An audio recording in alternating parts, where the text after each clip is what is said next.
Okay, we're here this evening. We're here with, on the Hangout so far is James, Amy, and Virtec, and hopefully Jin is coming on and Cece. Yeah. Hello, my darlings. Regular mob. Hi. Hi. Hi, everyone. Actually, Amy's the odd one out today. Usually there's more Americans on the Hangouts, but Amy's in the minority at the moment. Yes, that's right. And a girl. That's right. Awesome. Anyway, it's good to that obviously Virtec is now, well, not quite met James, but now has said hello to James. Yes, hi. Hi, nice to meet you. Yeah, nice to meet you too, James.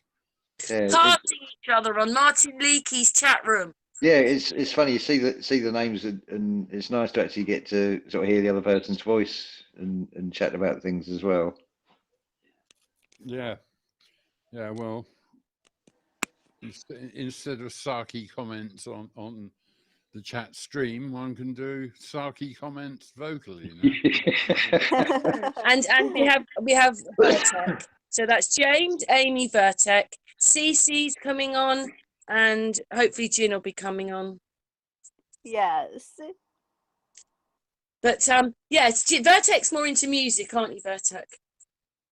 Well, actually, just recently I had a period of doing 3D graphics way back when I was alpha testing something called 3D Studio, and I sort of when doing original music, these days you've got to make a video to go with it, and so I've been getting involved in getting up to date on the latest Blender, which is a really good open source free software 3D program.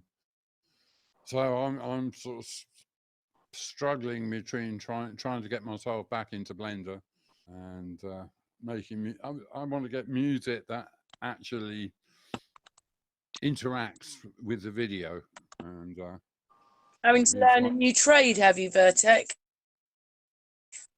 well, it's not. It's a new old trade or an old new trade, whatever.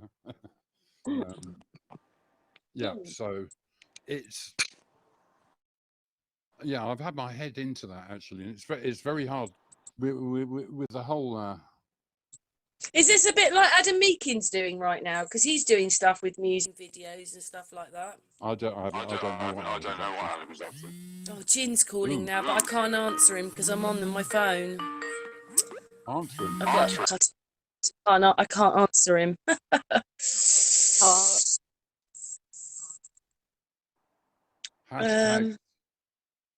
Hashtag SAMFU Tech. It's all gone very quiet. That's it. Now I'm here. Everybody's here, aren't we? No, we're all there. James is just yes. at the moment. We're here. Yeah. I was going to say he's disappeared at the moment. I was going to introduce Rudy, Rudy BITCHUTE Channel, because I'm staying with him. Oh, cool. Go on then, James. Well, he's disappeared out of the room at the moment. Oh. But I'll get him to, say hello when he comes back anyway. That's his dogs.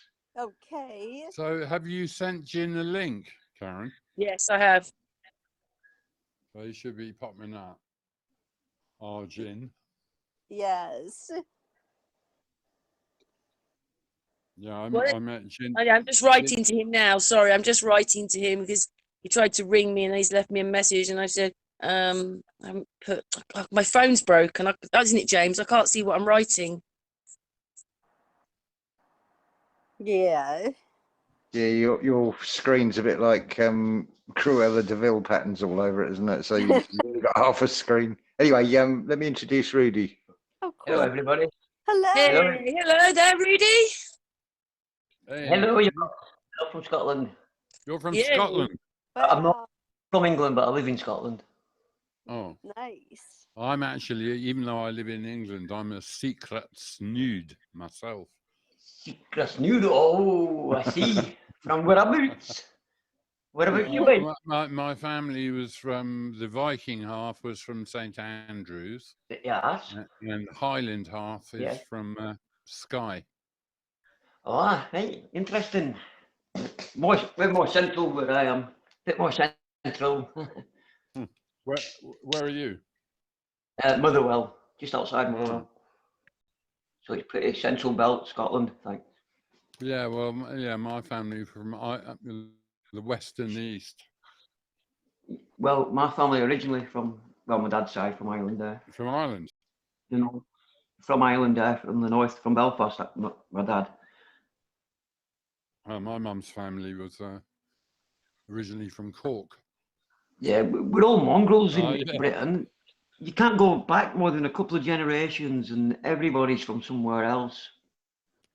Yeah. Right. Yeah, all the families are interlinked, aren't they? You're half English or you're half German, you're half Greek, you're half. We've all mixed. Oh, then Jin. Yeah. How you doing, folks? Hey, Jin. Hey, mate. How are you?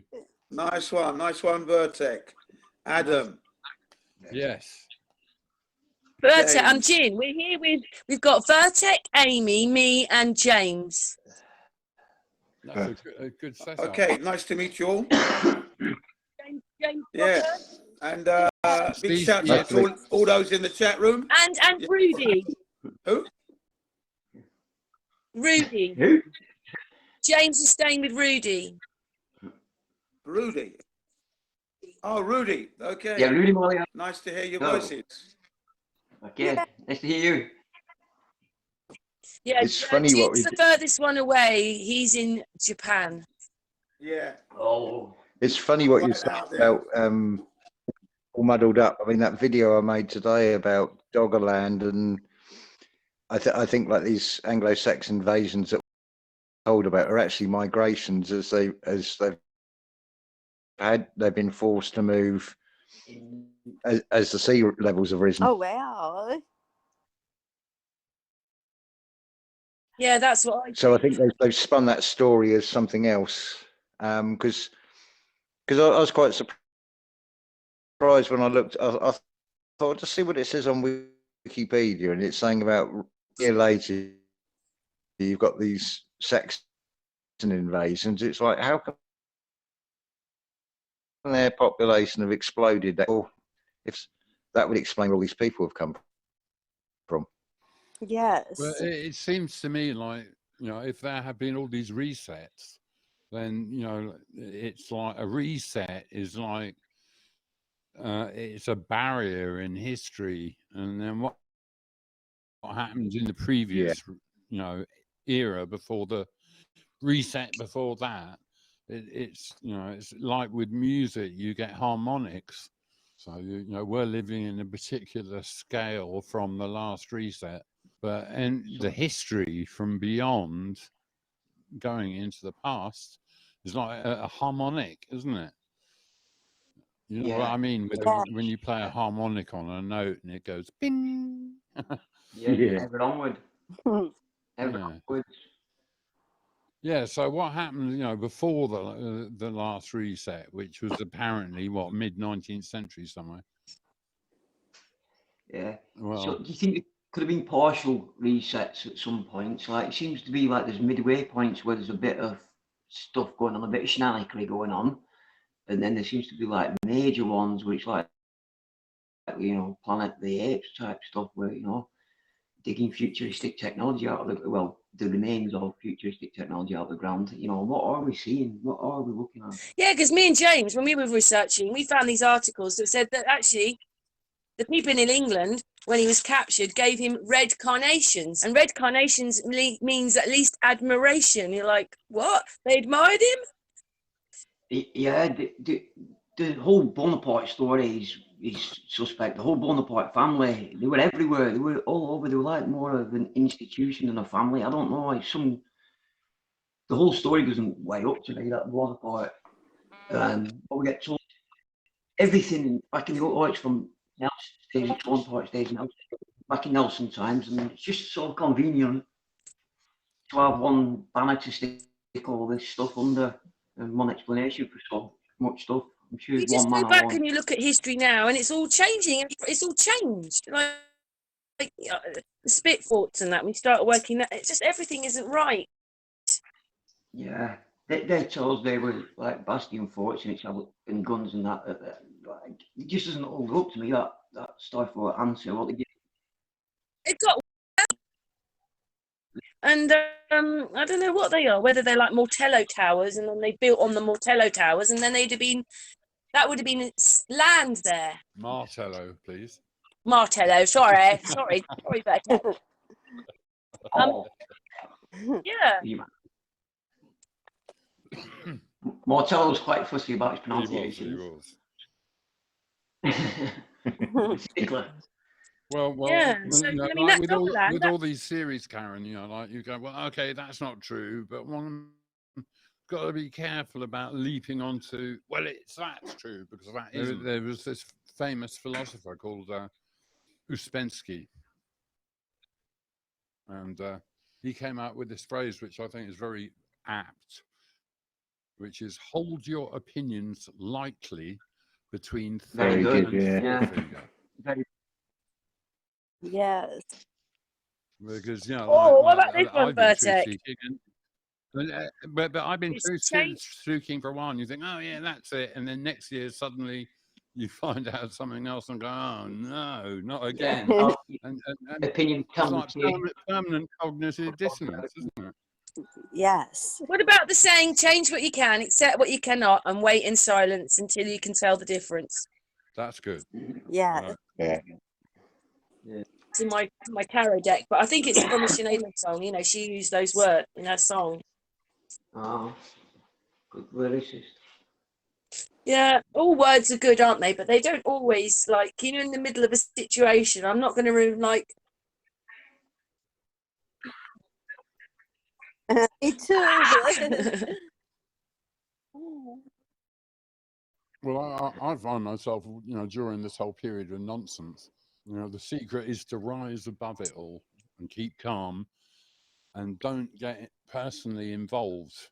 You know, just look at what's happening and let your heart speak to you about what the truth is or isn't. I'd concur with that, definitely, because I mean, I've travelled 440 miles, not one roadblock, didn't get intercepted or stopped anywhere.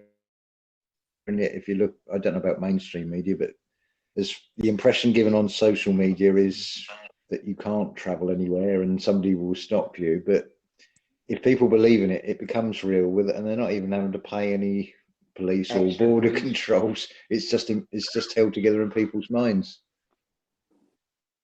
Well, the only time they seem to stop anyone if they're in a bus on the way to a protest. Yeah.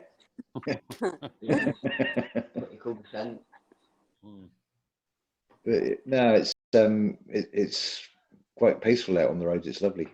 There's a lot less traffic. Well, which is nice. Yeah. I haven't gone out of London, but I can travel around London, and I've never worn a face diaper yet. Well, fair play to you. Have you been confronted? The one time I was confronted was in a post office where I was sort of lined up, and all the numpties were doing their 6 foot, and I turned around and there was this sort of, I don't know, she was sort of 50-ish hippie from London, but you know, sort of, a hippie, if you know what I mean. Yeah. It happened with me and James. And Well, I she went looked into at me and said, B&Q. "You're not wearing a mask." I said, "Yes, but you are, so I'll be all right. Thank you so much." Yeah. Yes. Great. Totally shut her up. She did.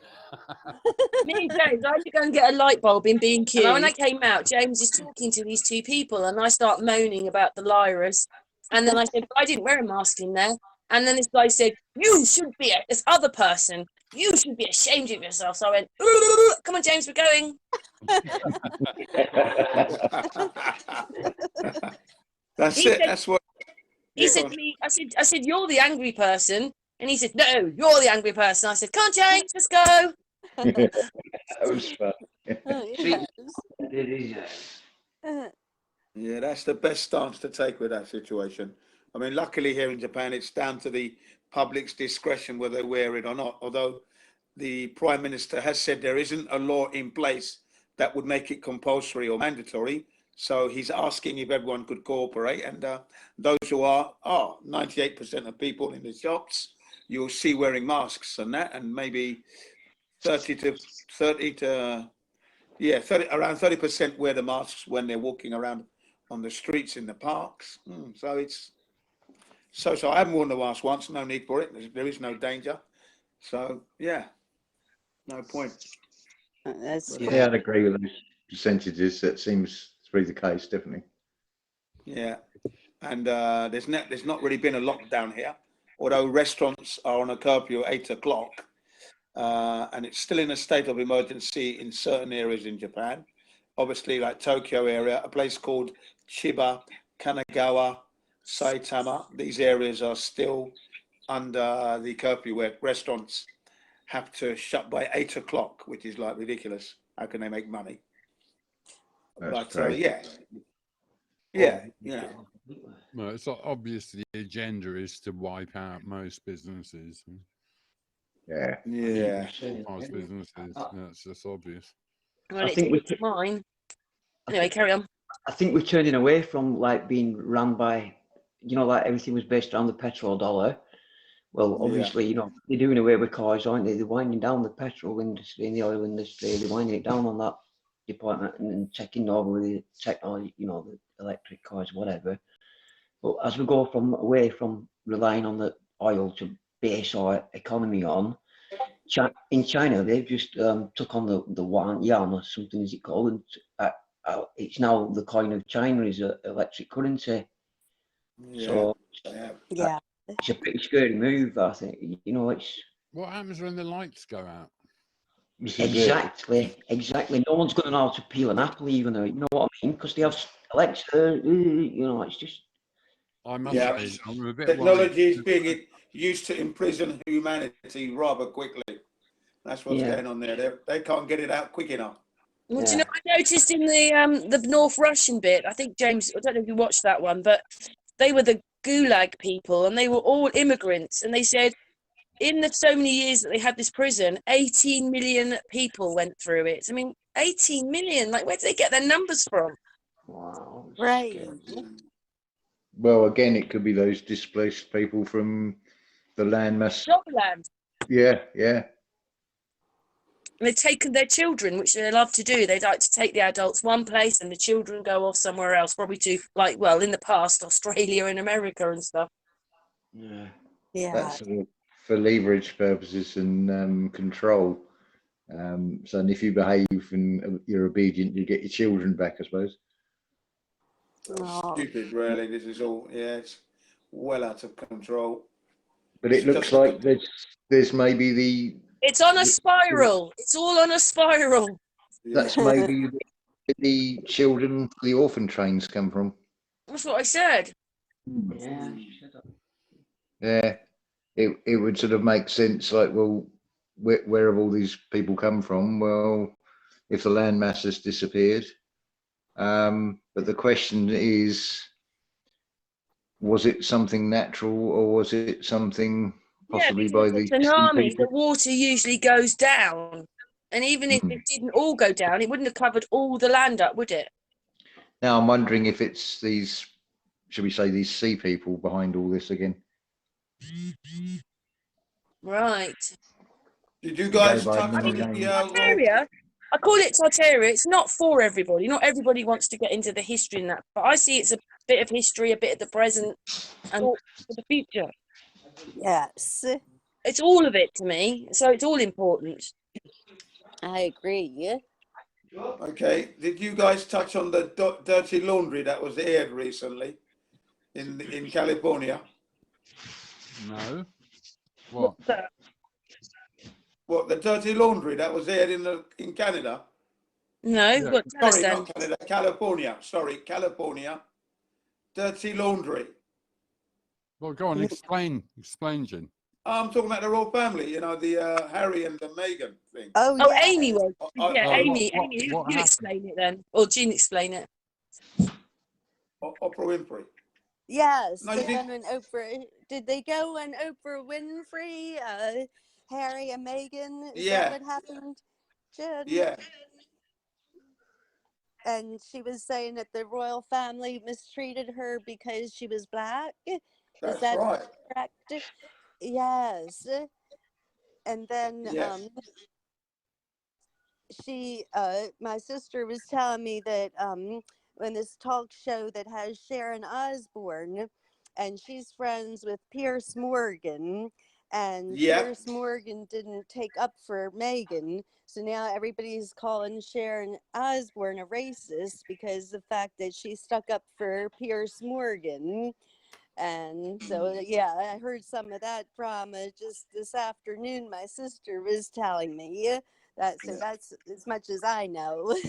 Well, I think you should be vilified for sticking up for Piers Morgan, shouldn't you? Yeah, I'm not familiar too much with Pierce Morgan. Yeah, he's actually left that show now, the Good Morning Show. He's kind of like resigned, or maybe he was asked to resign, or maybe he was kicked out. We don't know which one, but he's since left now. That was yesterday. Really? So basically, I think it's been blown way out of proportion, to be quite honest. You know, Yeah. They Megan. needed an excuse to maybe get rid of him. This is what they do. Yeah, I'm not talking about Piers Morgan. I'm talking about Meghan and Harry. I'm talking about their lives have just been blown out of proportion, I think, you know, because Meghan herself has kind of cut herself off from her family. So hasn't spoken to her dad in 4 years, right? Which I think is very strange there. What's going on there, right? Mum and dad have split up anyway. They're divorced. Okay, so it's a broken family to start with. Not that that should have any bearing on it anyway. But all this thing about, you know, she wasn't treated right and etc. I mean, just leave and shut up. Do you know what I mean? And just get on with your life. Okay, there's going to be racism along the way. Deal with it when it happens. Well, what colour is the child? A royal member of the family asked what colour the child was going to be. Sorry, go on. Isn't she half black and half That's Jewish? correct. Yeah, yeah. So she should know about the racism from the slavery days in America anyway. She should, you know, she can't have been that stupidly naive. No, it's rubbish. I just felt that, you know, they should get on with it. Now, if she wasn't getting support from the royal family, then moving out was the best move, without a doubt. Support them all the way there. And then look for support from the public. Don't shy away from the media because you are a famous couple. So tell your story and then get on with your lives, please. Yes. Do you remember what colour eyes they had in the video? Because if they don't have the right colours eyes, it was all CGI'd. Yeah, well, no, I didn't see the eyes look hearing normal. All this nonsense makes me realise why I don't pay any attention to any of it. Yeah. Agree. I'm glad you said that in a way. I just thought maybe you might wanted to discuss it a little bit, but you know, it's just blown out of all proportion. You know, now the Queen's a racist and all this, and even if she is, when it's not her anyway, I think it might have been Harry's father. You know, someone made a comment as to what colour would the child be. Now the response should be, it's going to be a nice coffee-coloured child. Thank you very much, and just move on. Don't let it grow. Yeah. Don't let it snowball into anything. Because when you do that, it shuts the person who made the comment up immediately, as if to say, shut your mouth, it's going to be this colour, and what's it got to do with you anyway? Do you know what I mean? It sounds like the agenda. It sounds like, you know, divide and get everyone going at everyone else. Don't forget, I brought up in history that, as you know, right back to Edward III, there was a lot of dark-skinned people in the royal family, so it's not what it is. So it's silly. How do you know that? You know, Karen, 1 minute you say everything's rubbish, and then, you know, like, you've got to be well, that's my findings. That's going through the history and suddenly finding different pictures of them, and they all seem to be dark-skinned people. But they're only Tories. We don't know the truth, do we? But it just changed history again. As I'm saying, every time we go back to the computer and look at history, it's changed again. I'm all about be here now. Yeah, that's right. So the fact that they've left the royal family, and that's cool. Now go and get on with your lives. Go and make your way in the world. Welcome to the real world. This is what it's all about. But you can't be media shy, because at the end of the day, you know, you're famous in that sense. Well, that's maybe what they're doing, Jim. They were being paid to say that stuff. So that's maybe how they make their money. If I moan about the royal family, I'm going to make loads of money. Right. Possibly, yeah. I don't believe in all them anyway anymore. I was, but I'm not anymore. I used to think, Oh, oh, the Queen and all that, and now I look at it and everything's totally different. Even I mean, their lives are already preset for them anyway, and it's nothing to do with reality anyway. well, Kings, who's seen the queens, and Queen and the royal princesses. family? Who's actually Please. seen them in the last year? No one. That's right. Exactly. Well, through second-hand streams and things that I look at, I've heard that the appearance of the Queen recently was totally CGI or Yeah. And do you know what? In the olden days, it would have been that we respected them because they stood their ground. Like, for instance, stayed in the White House, or the Queen stayed in Buckingham Palace and stayed there and just lived their lives like everyone else. No, this happens and they all exit us off somewhere and leave us here. So I Yeah. don't really have that much respect for any of them. No, I never did Whoever anyway. they are. I mean, I never did from the word go. But at the end of the day, it's just interesting, the developments and how they like to blow it out of all proportion. Yeah, the press love doing that. The media, they love just a doing couple of words. Yeah, just a couple of words here and there, nip that in the bud, and then the person knows that they have no negative influence on this Anyway, couple. anyway, Jin, I looked at the video when they brought the baby out. They didn't Okay. walk down the corridor. Megan did a great big glitch. No one else did, just her. It was all CGI. It wasn't real. Okay. They got married 3 days before the actual wedding that they had in public. They were already married 3 days before that came out. Oh, I didn't Yeah. know that. That's right. That's right. So they said the British public will be in uproar there. So what you saw as the wedding had already happened 3 days before. Oh, that's interesting. I never realized that. They got married again. They got married again, didn't they? Yeah, twice, if you will. Yeah. I suppose when you get married, you can go through the whole ceremony, but to be married, you're supposed to sign the legal documents. If you don't sign them, then you're not married, are you? Yeah. But they were already married 3 days before. Who went to that wedding then? It must have been a private one, obviously, with her and Harry and whoever was invited. Yeah. Yeah. I've never heard that before. Well, that's what Megan said it. Megan dropped it, And they're expecting a baby girl, aren't they, this time round? Oh, are they? Are they having Yeah. another baby, are they? All right, okay. Yeah, they're expecting another baby now. Oh, when is it supposed to be born, Jen? Did they say? In the summer. Okay. Summer of this year. Okay. Wow. That's because they're cold-blooded and they need the warmer weather to move. But Yeah. the thing to remember It's quite with all interesting that they've moved to California, and California is seeing what they call a brain drain, a little bit anyway. Yeah, so some of these high-tech companies are moving into Texas and other states because California's taxes are crippling business at the moment in California. So there's a brain drain and a business drain, if you will, going on now. Well, I was in California from 93 to 2013, and in that time, you should have seen how the place changed. When I got there, it was still just about California, still all surfer girl and this, that, and the other. And by the time I'd left, all the roads would fall into pieces. The amount of times I had to have my magnesium wheels straightened out because of potholes and stuff. It was, and the whole place is all just wooden shacks anyway. And yeah, it's falling apart really, California. And to begin with, I was in Santa Cruz, and over the hill was Silicon Valley. And to begin with, it was quite exciting with all the entrepreneurs and setting up all the tech companies and this, that, and the other. And I got involved in one startup, and we had a staff of about 50 or 60 people. And I was doing the web for them. And the two people who'd started it, they kept it going for about 5 months, and then Microsoft came in, offered to buy them out, and everyone was fired on the spot because the whole thing was just like a sham to get bought out, using everyone to come on with the front. And all the, you know, all these people and their families and everyone were just fired immediately.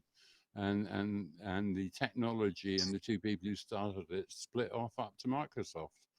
And at that point, I started realizing, wait a minute, this is like the robber barons in technology land. You know? Well, yeah, that's exactly what it And is. You just see. got worse and worse and worse. You know? So I'm just wondering what kind of life they're going to have with this going on. You've got the homeless situation just increasing, you know, month on month. So that places looking like a shanty town in places, literally, really bad. This is California. I was there in Well, not a lot of the 2018. Mexicans think, you know, that it's really belongs to them in Mexico, and the states stole it. And what are they called, La Raza or whoever? How many hours did it take you to fly to California then, 12. Jin? 10 hours from Japan. Yeah, 12 hours from London to San Francisco. Can you believe that? 10 hours from Japan. Wow. Yeah, well, we have to get the flat Earth map out over that one. Yes. Yeah, it was 10 hours from Japan, not 12. Did 10. anyone see Trinity 4 stream the other day about his new? He's worked out how what the map actually is. No, I haven't actually seen that yet. So Yeah, you've got the Gleason map, and now you've got Trinity 4's map, and then if you go to APM Research, which is FPV Angel's site, then there's another map, and actually no one really knows because we're not allowed to go and investigate beyond. when you look at the AE map and you're in Japan, it's to go to LA. It's just a straight line across Alaska, and you're there. Yeah. Yeah. Okay. Yeah. So you're kind of like you just skip past the North Pole, and you just keep going. Well, the big difference is like the APM research map. You've got the sun and the moon are actually traveling right to left in a straight line. They're not doing the circular DITRH Gleason map thing. The sun is actually going across, and then when it gets to the end, it sort of dematerializes underneath, comes out again the other side, and then rises again. You know, like so. You know, every time, you know, having gone through the cog dis of the original flat Earth, and then you realise other people are saying, "Well, yeah, but you know, actually we're one pond, and there are all these other ponds around us." Or APM research saying, "No, the sun's actually going across, just moving up and down, but going across." And then you've got the Gleason map, and deep inside, you know, Weiser's map. I call it. There is a square map as well. Well, the square map is that FPV Angel. Mm. But then, you know, that fits in with the Bible and the four corners. And then, what's his name? The scientist, FPV Angel, and what's his name? Walter Russell. His whole explanation of the toroid of magnetic influence. And yeah, I'm actually looking at it now. I'm actually looking at that map now, right? It's just a straight line right across. So you skip bits of Russia, Alaska, and you're there. Straight. There is no curving necessary. FPV Angel also says, you know, One Conscience and Sandra P900, they say that actually the map is wrong because there's a split between what are those islands on the east of Alaska and the end of Russia. Yeah, James saw that one. There's a split there. We did that one, didn't we, James? Yeah, there are two islands that are like 50 miles apart, and yet the sun rises with 4 hours difference between the two. Would we, James, we couldn't work that out, could we? We did that on a video. Yeah, that was that strange straight line that looks like a sort of cut and paste of the Earth, and it doesn't quite match, but it's showing some features underneath by the looks of it as well. Mm. Well, they reckon that, you know, like the creator has made this amazing engine, and the 4 poles come up with the polarities necessary. Yeah, I did a lot of research like around FPV over the years, not recently, but years ago we did, and it was with Series, and he downloaded the whole of Google Maps, and he had the pictures, and you know, it basically is what they're showing us with America one side, Russia the other. Obviously, we're all the things that they say we are. We're not. I don't mean we see concave, but in a sense we are, because Antarctica's 5 miles high. Everest is 5 miles high. Obviously Greenland's quite tall, and the Andes are like little scissor things sticking up. But behind Russia, there's a shelf that there was ice on it, or looks like there was. There isn't anymore. So maybe that's what did it, because it's not there anymore. But I did masses of work on it, and Antarctica's higher, and then there's water behind Russia, and that's lower. So it's like we're in an open up book. It's crazy. Yeah. Well, one thing's for sure is that we don't know. Right. No, none of us can prove any of it. Which airlines did you use? Who? Virtec, when you went to Los Angeles, or from Los Angeles back to England? American? God knows. I went back and forth a few times.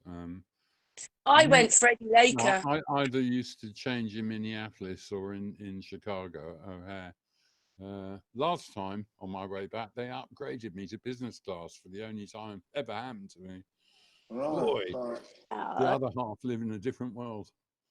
I went to America. I went Freddie Laker, and we stopped in Bangor, Maine, which is just inside, I think it's just inside Canada. We stopped there, picked people up, and then we went down to California. But he'd had a crash. He'd had a crash, and they grounded all the DC-10s, and so I went on I think it was a 707. They had to sort all the flights out, so I think I went a couple of days later than what my ticket was booked. Okay. Well, in California, when I flew, it was mostly Southwest, but I think it was Southwest to O'Hare and then American from there. Yeah. So which way did you go then, Jean? Because you couldn't have gone right. Nobody flies. Like everybody goes. Like if you're in Japan, you have to go left, and if you're just say in South America, you've got to go right. No one flies round. No, we just went straight. 10 hours. 10 hours is what we got. That was the flight time. 10 hours. Do you know what I'm thinking as well? I think it was Nigel actually showed it to me, or the video where somebody's made a map. It's all part of Disneyland, and they've squished America around. But in a sense, it would work for Jin, but it wouldn't work. I don't think it would work for me. But the land's all different on that map. Yes, I saw that. Ugh. I couldn't quite work all that out. I was thinking, oh, not another map. But it looked like it would be longer for us to go to America, but it might work for Jin then. It would be straight there. Because it is long. Because when I'm looking on the map now, and I know the flight pattern to LA from London, you touch Greenland a little bit. Okay. Yeah, that's what happened to me. They went, look, we're flying over Greenland now. Yeah, you touch Greenland, and then it's a straight line. Just the southern tip of Greenland you hit. Wow. Well, it was a straight line to Bangor, Maine for me, and then we landed there for a bit, and then people up, and then went off. But maybe what it is it's no Gleason map. There's nothing like that, or a square one. Maybe the land's all in different ways, and yeah, that's always a possibility, without a doubt. There isn't. It's only 10 hours. It's got to be America's facing a different way to they've told us. Yeah, because they said it was 10 hours. Now, could it be that what speeds were the planes flying at? That could be the other thing. Maybe what it is what you think is on the right-hand side of America is actually on the left-hand side. It's all the other way around. Yeah. Well, the one thing about that international date line being wrong and Alaska's on the left and Russia's on the right is, if you look at World War II history about the Pacific War, it's very hard, like either the complete history of the World War II Pacific War is completely made up, or how did half the things that happened fit onto that map? So Right. You know something that Rich told us, Mr. Thrive and Survive once? He told us that they had so many, because he was in the Navy. He said, he obviously, you know, like you think about things now, it happened then. But they came through the canal, what do you call it, the Suez Canal. They did that all right. But say they were supposed to go into Australia and they have, say, a week to get there. I'm just not making it up, but just trying to give the example. He said they turned up 2 or 3 days in advance and had to wait outside and go in 3 days later. And he never understood how they could make that time up. Yeah. And then I flew to Holland, and what it was is I left from Southend Airport. It was a jet.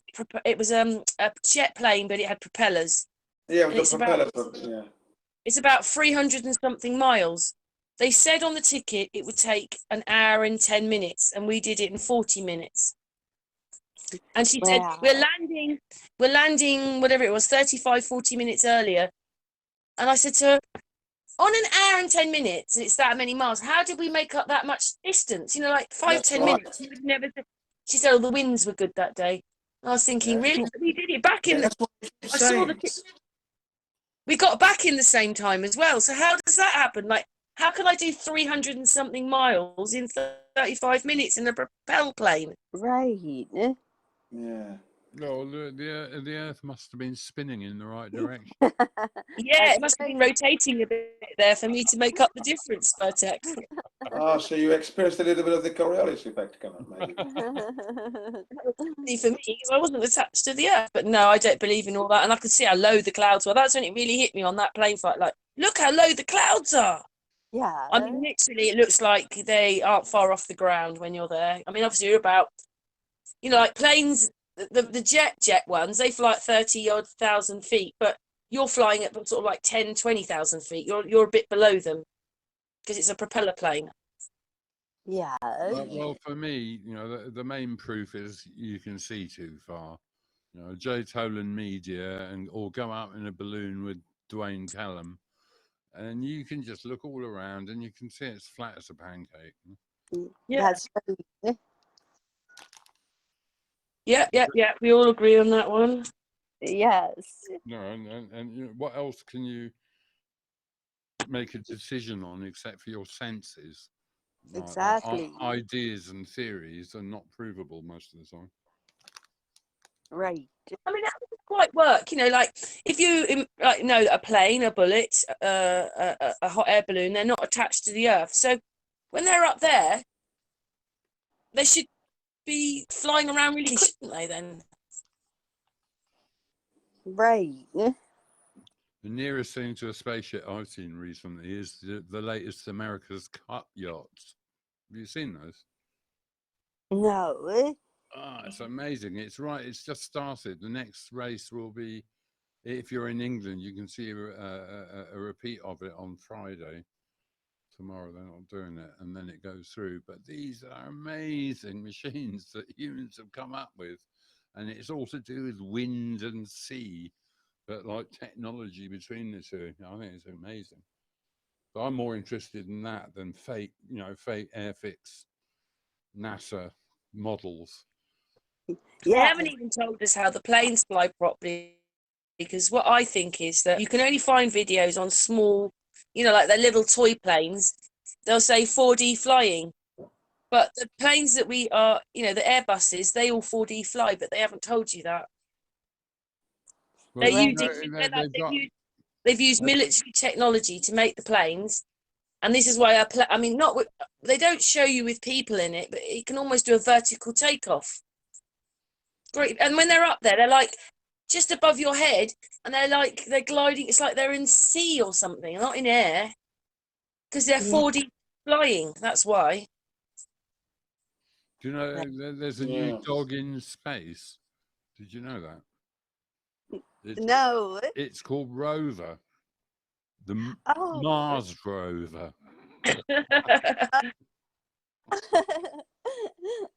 I thought that was currently parked in Greenland at the moment, according to Google. Yeah. That's right. Yeah, you found it on Google. It was in Greenland. Yeah, it's amazing, isn't it? You know, that shot of Mars, and then someone who got exactly, who was it who got exactly the right shot? Yeah, it was Egypt. I put one on a video.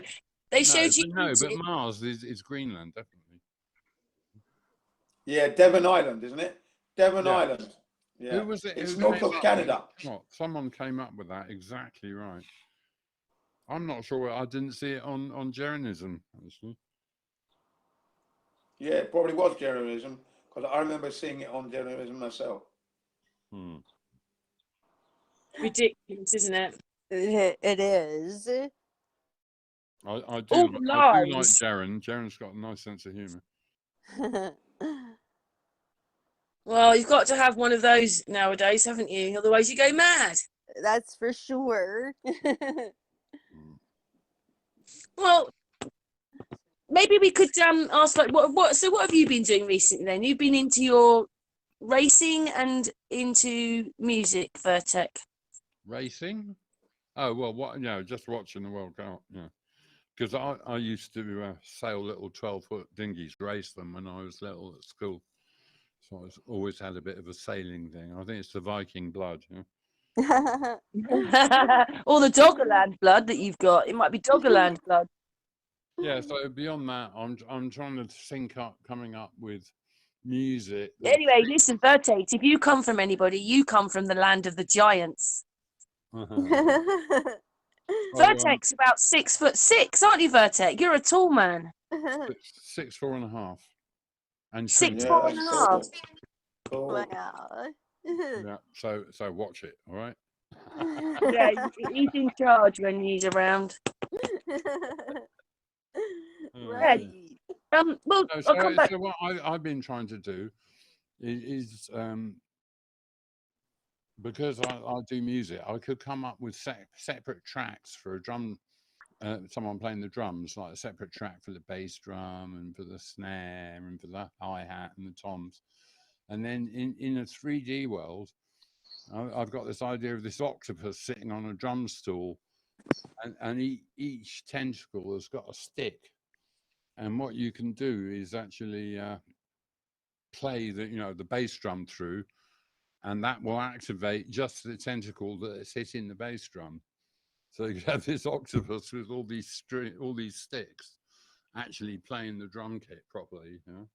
Oh, that sounds cool. Yeah. And then having done that, you could get a whole virtual band together. You know? Yes. So I back in the 80s, I'd started a record company with a friend. We called it Swizz Records.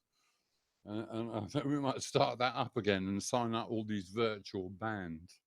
Yeah, sign them all up. Have a new label. We need to get away from the mainstream. Right.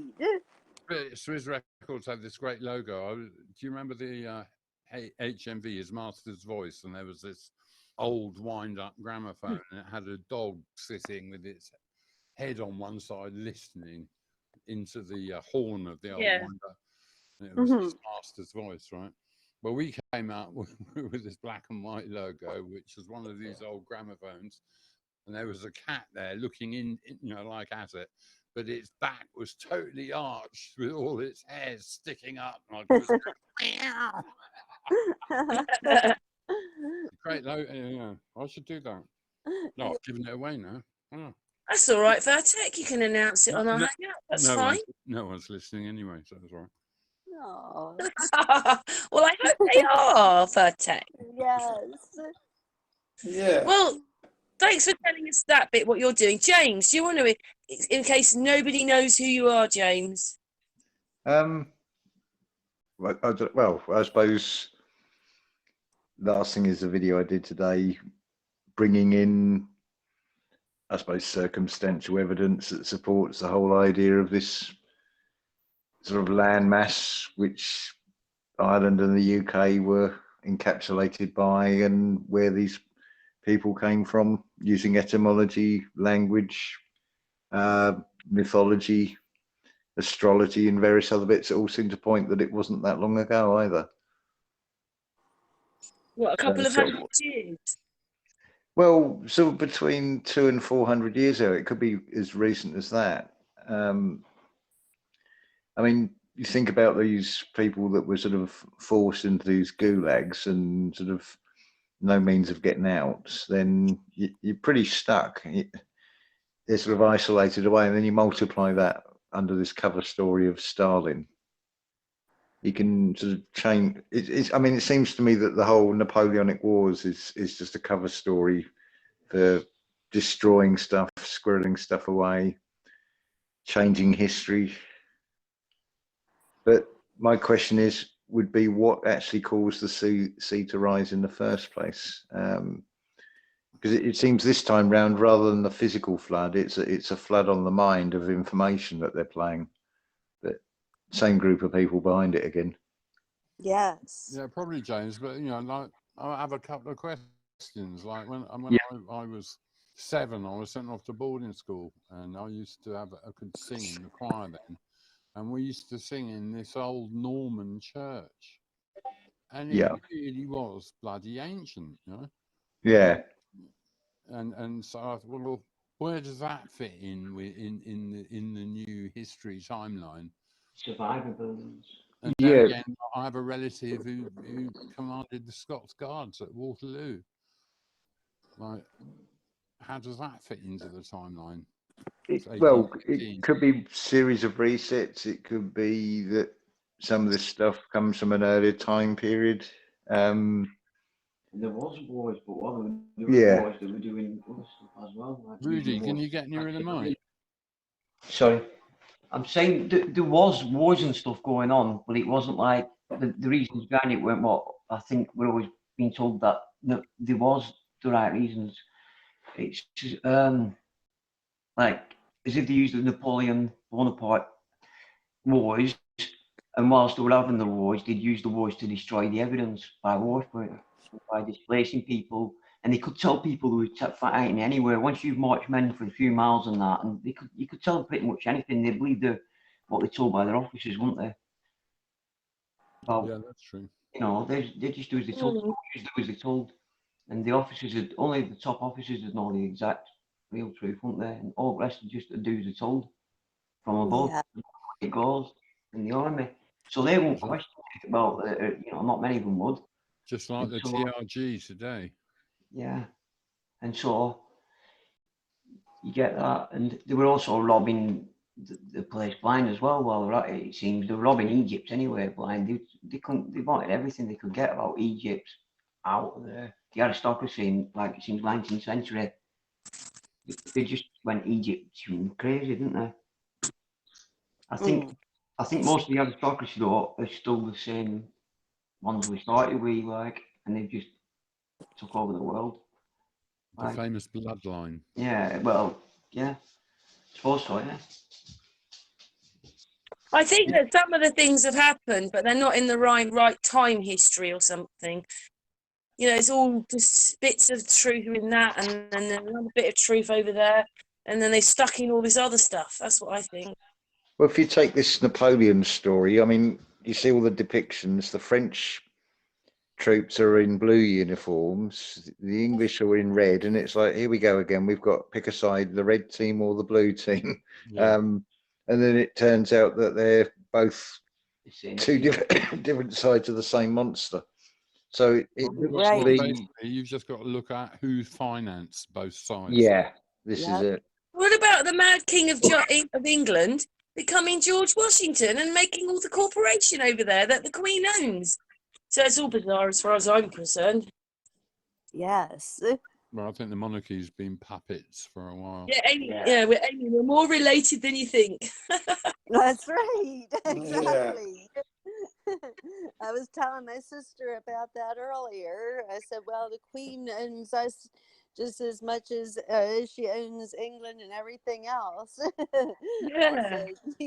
I said, we are a corporation, and after all, telling her all that. Yeah, she doesn't get into all that, but I was telling her about it, and she was asking me, how do your English friends feel about the Queen? Are they, very loyal to her? I said, I think they have a slightly different opinion than being loyal.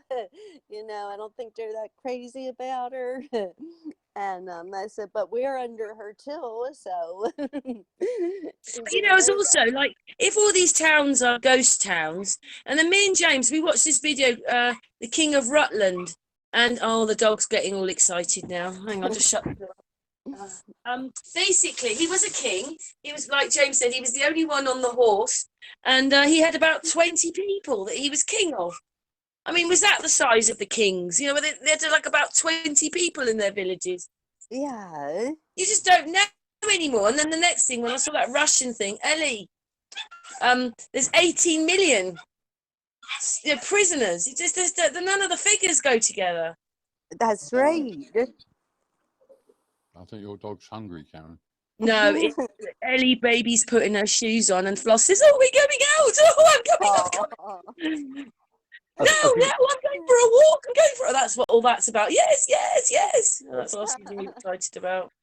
I think the picture that emerges about sort of this enlarged landmass, including Doggerland and what's now underwater, it would be more on the similar lines of tribes like in North, as we're told about North America. I think you had sort of North European tribes with probably like local rulers, not sort of in the terms of nations like we've got today. Although there seems to be some sort of unity, I would suggest that the Hadrian's Wall and the other wall that runs parallel with it were defensive positions to stop some invader coming from the south. Well, we worked something out, didn't we, James, from a map? The Great Wall of China, that's where China stopped. So somehow China's gathered this great big section of Russia where all these Russian towns are in it. And that wasn't that long ago, was it? But the Great Wall of China, the end of China, and it isn't anymore. Well, not only that, I mean, if you look at the Great Wall of China, the defensive positions are on the wrong side for it to be, for China defending something from the north. And it looks to be the same way from what I can see on Google Earth with Hadrian's Wall, though it's very low in the ground. But I would imagine it somewhere in the North Sea, you've got an extension of that. Artist researched, and he found the wall in other parts of the world. But the wall is all over the place. Yeah.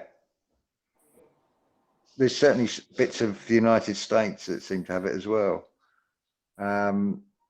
Again, it points to these sea people. I mean, you've got Scotland is supposed to take its name from Queen Scotia of Egypt. You've got the Egyptian stone under the coronation seat. You've got the Queen Elizabeth's coronation went to, I think, St. Paul's, and then part of the ceremony took place in what they call the Egyptian room. So there's a tie-up with that.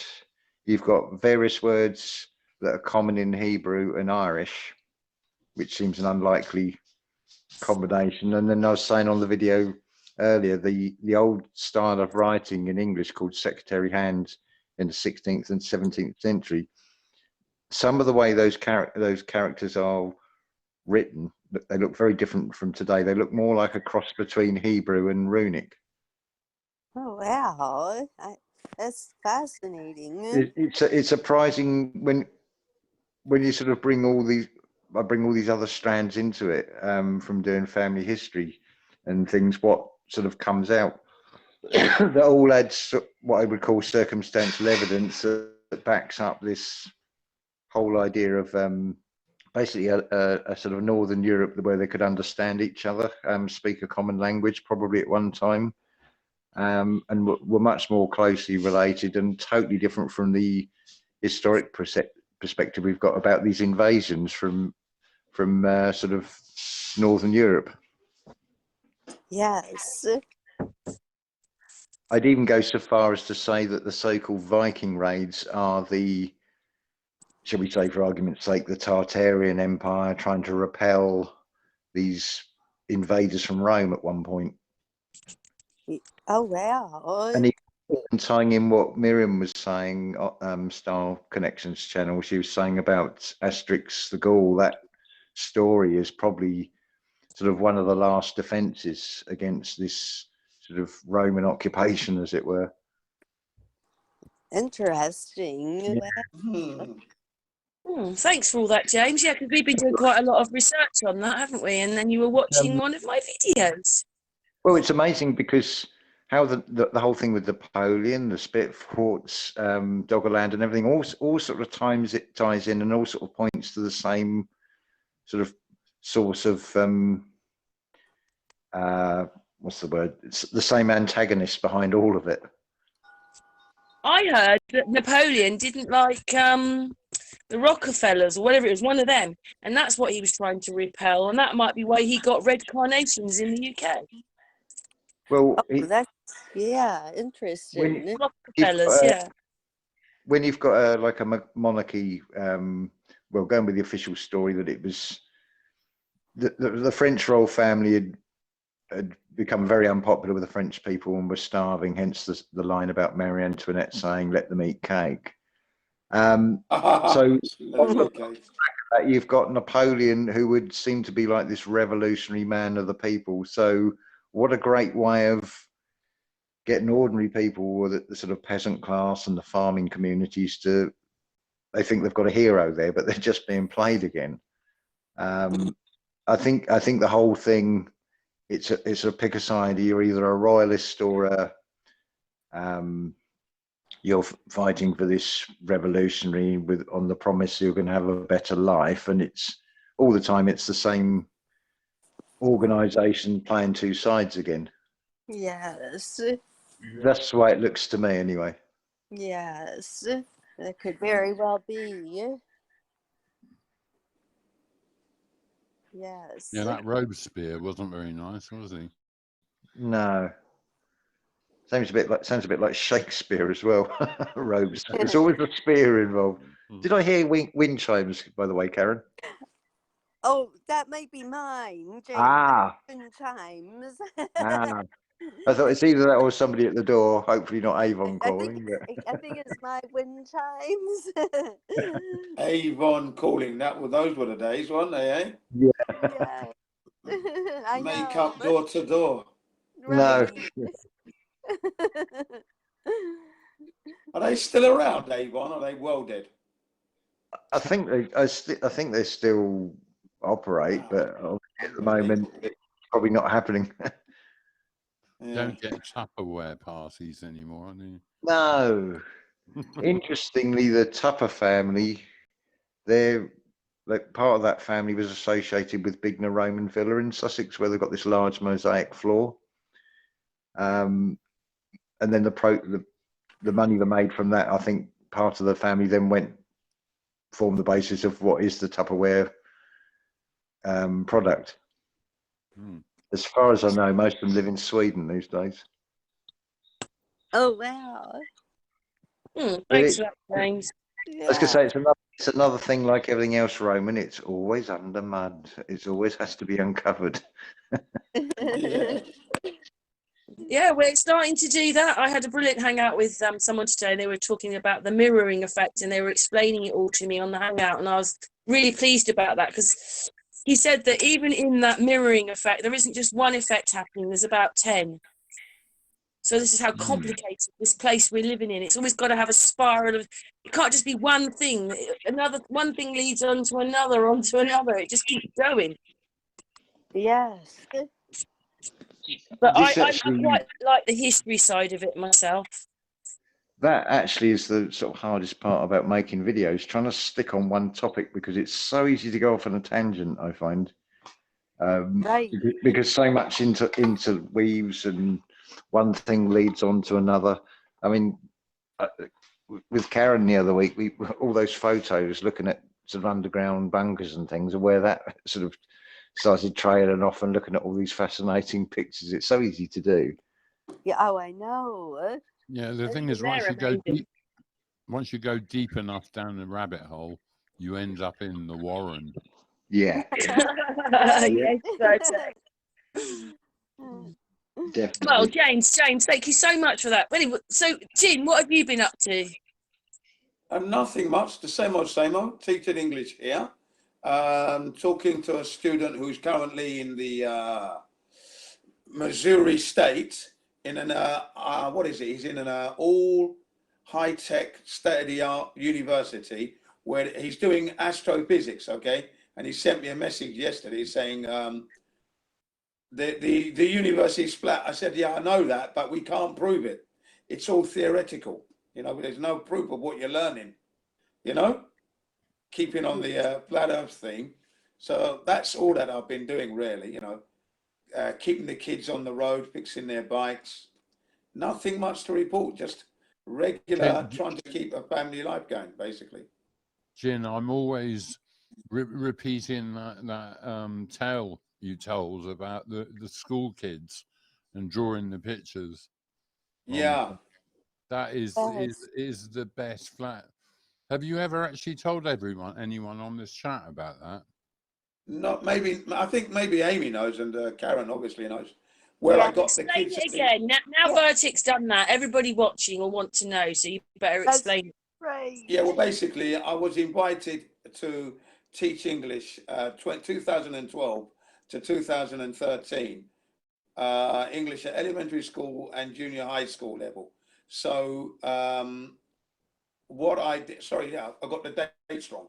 2015, 2016. Okay, so end of 2015, all of 2016, teaching English at elementary school. Right now, what I did was I got them to draw this seaside scene.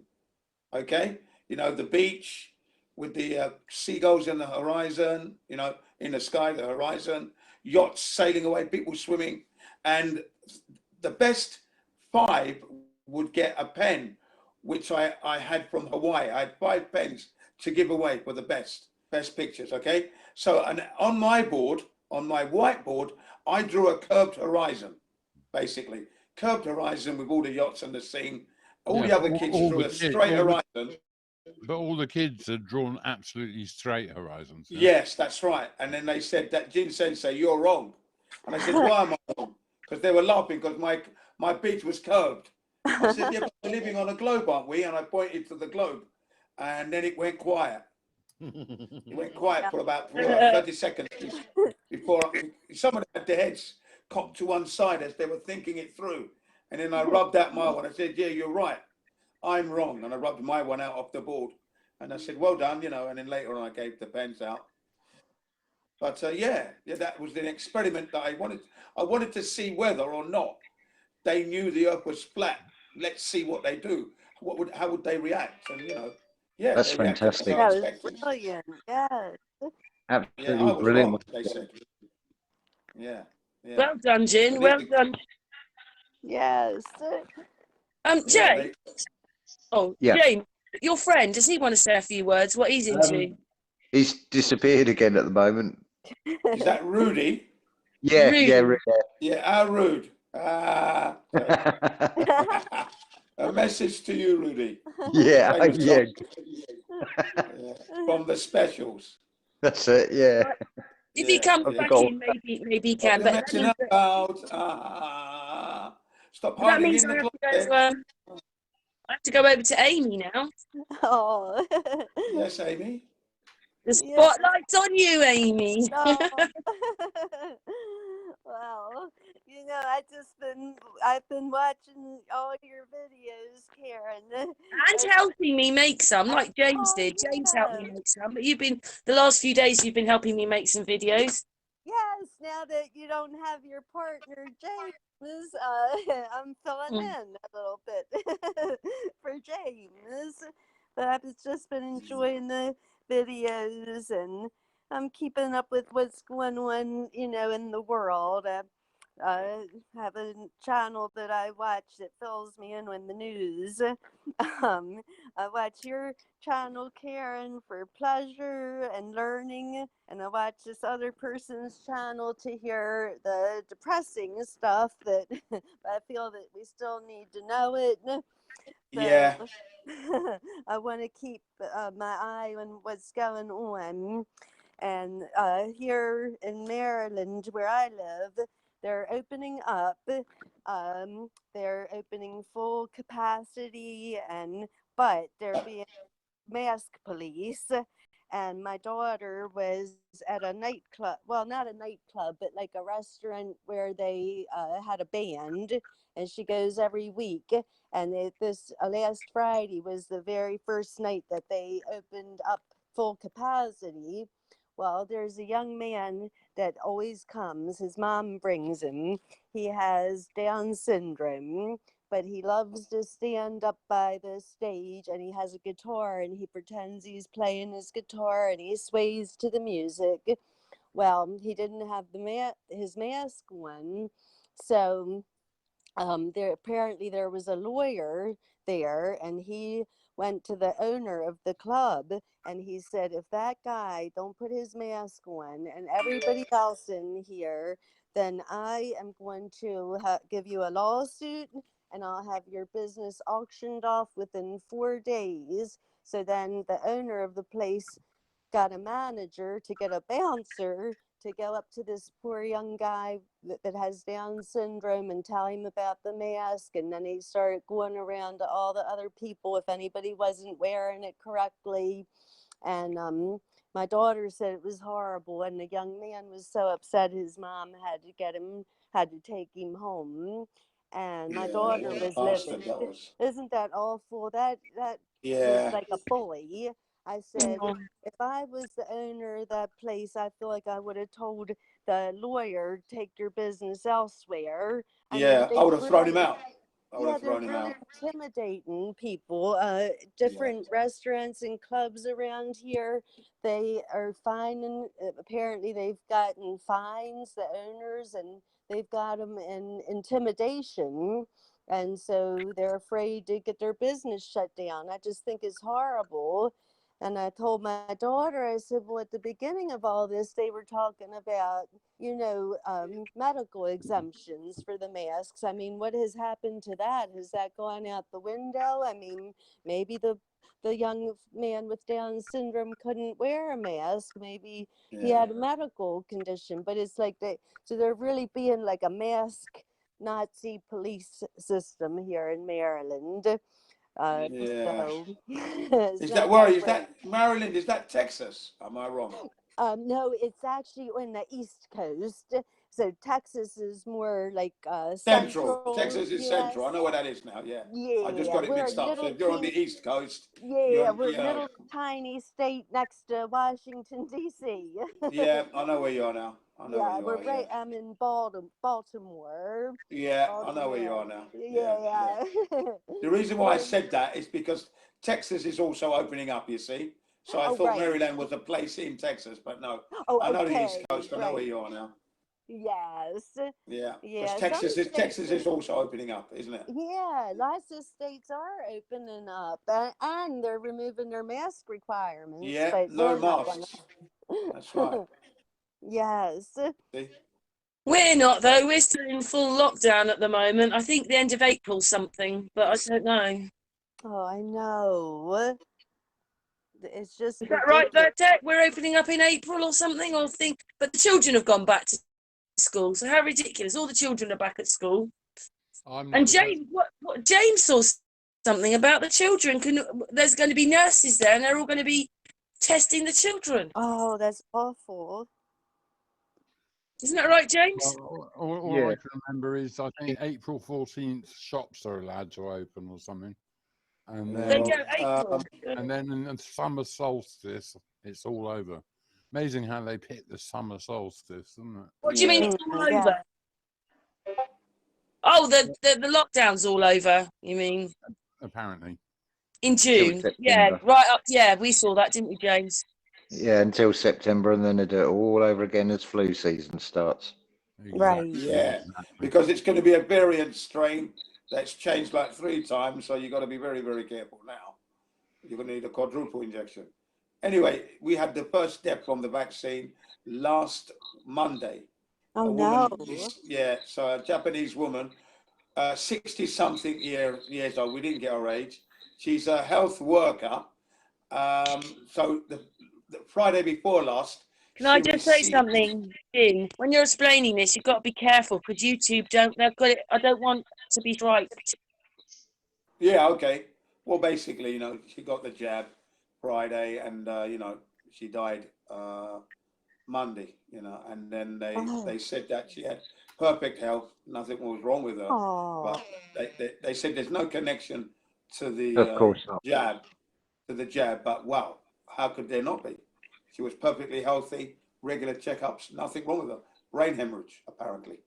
Oh my goodness, that's awful. That was the first one, yeah, first Do one. you know something? I don't know whether, you know, I don't want to say too much about this because I've mentioned it quite a lot in the last few days, but Stan Smith died a few weeks ago. Yeah, It's like Yes. he went to bed, and I think he must have put the shower water on because they said he was trying to have a shower, but he got into bed and he didn't wake up. It's like he turned himself off. Oh, yes. I don't think he Oh, had the jab, but I think he was into all that. But it's really strange. We're like Blade Runners, I think. yeah. Yes. Oh, I know. May he rest in peace, poor Stan. That's very sad. Yes. Only 37. I know. That is No. too young. And he was such an That's too amazing young. man. I just really liked Stan. I liked his work, and he was just a gentleman. I just liked him. But yeah, what happened, man? Yes. And his poor family. they must Oh, be in shock. yes. And his girlfriend. Prayers to the family and the girlfriend. Yeah. That is well, that was too early. It's too That's early. just silly. He died peacefully, but it's too young. Mm. At 37 years old. That's awful. My It's hard daughter to will be imagine, isn't it? Because for 32. most of us, 37 was a while ago. I know. Yeah, But yeah, my daughter, she'll be 32, and Karen, I know your son is 37. Yeah, my Is it eldest that son right? is 37 and my youngest son is 30, and I've got a daughter who's younger. But, you know, just the thought, you know, it's horrible to think. His family just must be in shock. Oh yes. Well, he did lovely work in the sky, showing the clouds and the sun and and moon. the I never sun. think of them Yeah, resting He in the saw things heavens. differently because he put the 360 goggles and then he put his pictures in there, and it gave him it didn't give him a totally different thing, but it just changed everything. And he was hoping that more people would get 360 cameras, and then they could get more and more data, and they could try and work things out. But not everybody got cameras, did they? So that was the way. You know, he was a bit frustrated, really. yeah. Well, I mean, it does cost money. People are not into the finance probably to get that equipment. Well, I've been talking to another person today who wants to get a research team together, but you know, it's just quite difficult in today, isn't it? I mean, you know, it just is. Yeah, with the situation at the moment where you can't even gather together to go and do your shopping. Right. At one point, it was just one family member was allowed to leave the house, do the shopping, and come back. At one point, wasn't it? In the UK. Yeah, No. I think if you live in a town like I do, that's a bit smaller, things are a bit different. But I think I don't know what it's like living in London. But Virtec's all right, aren't you, Virtec? Virtec. Yeah, There it is. yeah, yeah. Well, I'm sort of all right. You know, I would prefer it wasn't like it was, but Of course. You've managed to do things because I think if you're in a smaller town, things just a bit different than if you're in a big town. I don't know. well, I think they've already beaten us here, so they're at work. You know, I have this feeling that because I'm trapped in London, actually, the battle is going to go on outside of London because they want to totally control the actual real inhabitants of this island. Yeah. The real inhabitants aren't where I am here. Meanwhile, they're on Mars with their Perseverance and Ingenuity helicopter, supposedly being able to fly in an atmosphere that is not even 1% of Earth's atmosphere. Yeah, I like that little parachute there. A little parachute in 1% of atmosphere. Yeah, impossible that joke. would be. Yeah, it is. It is a joke. It is a joke, and that all costs like that mission alone was 2.9 billion, so nearly $3 billion, and 2 billion of that was taken up by the bloody Perseverance itself, which looked very similar to the Curiosity. Well, I want They to just know, look the same. is it Airfix or is it Revell? Yeah, I know what you mean. Yeah, Fix and River, I remember them. I used to get those back in Could the be day, Match- 60s and 70s. Sorry, Yeah. James. I say it could be Matchbox. They made plastic kits as well for a while. Oh yeah, Oh yeah, definitely, yes, they Right. did. They did. Yeah. The thing that you're saying about with London, I mean, if you think about it, you got the M25. You only got to block off 31 exits, and this is oh yeah, thanks. And then you look at most major towns; they've got ring roads around them now. yeah. Yeah.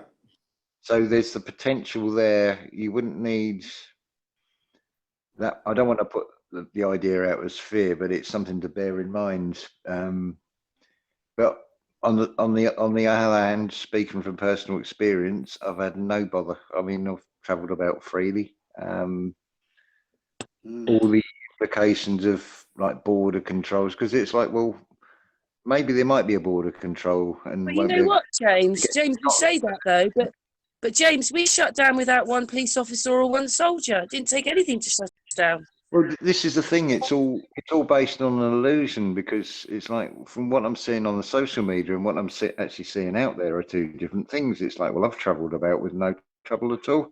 Right. It's only if people believe it, they're making it a reality. Yeah, that's true. Mm. I mean, all the media are doing is like, we're offering you this script, so it's up to you if you actually want to take it, or if you want to say, well, that's shit. I'm not. That's a rubbish script. I can do better than that. Yeah. And sort of write your own, as it were. This sort of, when talking in terms like the age of Aquarius, it's all about standing in your power, being true to yourself. If something feels right to you, go with that every time, regardless of what the outside external is being presented, especially on the screens, because it is just a show. But so many people think it's real. It's like they're in the crazy house, they're looking in those distorted mirrors, and that reflection they're seeing, they're thinking that's what they really look like. Yes. But I mean, today it's like with the two dogs, the cream Labrador and the black Labrador, and it's like yin and yang sitting on the floor, and I thought Doggerland, and I thought, well, that's a sign by nature, because I've been thinking about doing this the video, and it's ended up 31 minutes long, but because it covers so many topics, but trying to keep it concise, I found the most difficult one, because it brings in so much. Yes, well, that's neat. It's the sign Maybe from you should nature of the Yeah, dog. but this is what Claudio Silvaggi has said. It's like you've got signs by the day. It's nature. You're getting little reminders. It's Right. almost like frequency, and a range of sight is changing, and you start noticing these things in a different way now. So Right. nature is sort of guiding us in many ways. Well, it's interesting if when you listen to a piece of music, how you respond to that music. Yeah, Very dependent on the emotional state you're in at that moment. Yeah. Yeah. very true. So you're going to listen to a piece of music, I don't like that, and then 2 years later you hear it and go, oh my God, that is wonderful. Yeah, That's often great. the music gets attached to a particular event, which can be a good memory, and it's like, oh yeah, I remember that. It's the nostalgia thing comes out with it, the association. Well, it's also whether you're in a really angry mood or Yeah, in a loving mood, you know? yeah, true. Right. So, you know, one's perception is very much dependent on your state of being. Yeah, very much. Yeah. Yes. Well, we've got to try and do things to keep ourselves in merry state, haven't we, really, when we can all see everything falling down in front of us and there's nothing much to do. That's right. We're having to Yeah, ride the waves. Yep, Exactly. you've got to remain upbeat all the time if you can. Yeah. Yeah. You know, Yes. do little things that will help you to survive. But A sense of humor is vital. Yes. Very much. You've noticed, you know, like from what I can see, I don't watch the TV anymore, but there's no really funny programs anymore. Right. There's the headlines for being so unbelievable. They're quite funny. Well, Yes. That's about That's a it. good point. the Poppycock report, yeah. Mm. Rose 777 and Baldini. Did anyone watch that? No. No, No. I don't It's watch actually that. it's quite funny. You should look it up. It's on What is it It's called called? the Poppycock report. It's about all the poppycock that's in the news. It's really quite amusing. It's Tuesdays and Thursdays. Oh, that sounds cool. Yeah. Rose Another. 777 channel. Oh, okay. Another funny one is Media Bear. Have you seen any of their videos? Oh yeah, he's great. Yeah. I love Media Bear. They make those videos, you know, the spoofs, I guess you could call it, but they tell you a lot of information at the same time. That's what's brilliant about them. In their songs, Yeah, they tell you the facts, but I laugh so hard whenever I watch Media Bear. Yeah, It I gives think me Media a good Bear's laugh. performing at Karen B's get Oh, together in really? wherever it is, Georgia or something. It's coming up in a week or so. Oh, wow. Jump on your camel, Amy, and get down there. Yeah. Yes. So Yeah. where's Cece? Cece should be around. Luckily, yeah, he should have finished work by now, but I can't ring him because I'm on my phone. But if that thing happens with the music, they're open to have that, aren't they? We're locked down still. Crazy Yeah. that. Right. Yeah, well, They cancelled Glastonbury, didn't they? Yeah. Time in a row, second year in a row. there was like a couple of Saturdays ago. This guy who's called Subject Access, who videos protests in London. And he was this one on Clapham Common, and this band came out and they had battery-driven PA and guitar amps. They started doing like a gig in the middle of Clapham Common. Really Wow, good, really? fun. Yeah, and they were going for a while, and then the popos turn up. They arrest the singer, and the singer's arrested, microphone taken out of his hand, and marched off. You know, it's just so pathetic. It's unbelievable. Yeah. So you can't even play your instrument in the park? No. Oh, it's awful. On the common in this case. No. Shit. Talking about like it's a festival. I'm sorry, I think I cut in. Talking about festivals, I remember watching one. Well, in America, do they have a big festival? I can't remember now. Well, in that place they're having this big festival. And what it was is that they said that there was something like 200 and whatever, there's thousands of people there. And they had this tent in the middle. And this is where the people who had taken too many drugs had gone to. And all they did was concentrate for about 20 minutes on this tent. But if you imagine that 270,000 people are there, 10 people wasn't very many then, was it? And that's what they wanted to concentrate on. And those are the kind of things that they're doing to us. 10 people. Bloody hell. Right. Yeah. See what I mean? That's the kind of... Anyway, so I just added that. Anyway, James... The bad trip tent, yeah. James was about to say something, I think. Yeah. Well, I was going to say, isn't it funny how with music festivals, how the emphasis has changed? It was all originally seemed to be the hippie movement and people having respect for the earth. But the way the festivals have been in recent years, I know you get people rushing up from Southampton to the Reading Festival to try and grab the tents before the council put them all in the bin because people can't be bothered to take them home. Yeah. And they leave so much mess. And the whole emphasis has changed from being something that is sort of pretty much in line with respect for the earth and enjoyment, and it's been corrupted into I don't know what now. So in many ways, it's an organised business now, isn't it? You know, you've got to buy your tent and that, or rent it out. You know. Well, I never managed to get a photograph of it when they have the Pride march at weekend in Brighton. I wanted to get a photograph of the overflowing bin with all the beer cans and syringes and wine bottles, and say, "Where's the pride in Brighton?" Yeah. Right. Treat things, and it just makes a mockery of the word pride. It's like, well, surely the pride should extend to the earth, not just That's leave right. mess everywhere. Yeah, but the music Yeah. business has been a tool of the agenda for a Oh long yeah, definitely. Mm. Mark Devlin came up with quite an interesting podcast on his channel. It's got Matrix in the title on Mark Devlin's channel. It's him and a mate talking about, what they've been doing with the music business. It's quite interesting. Mm.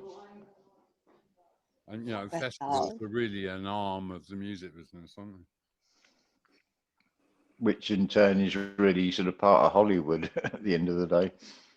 Well, Tavistock Institute. Yeah. That lot.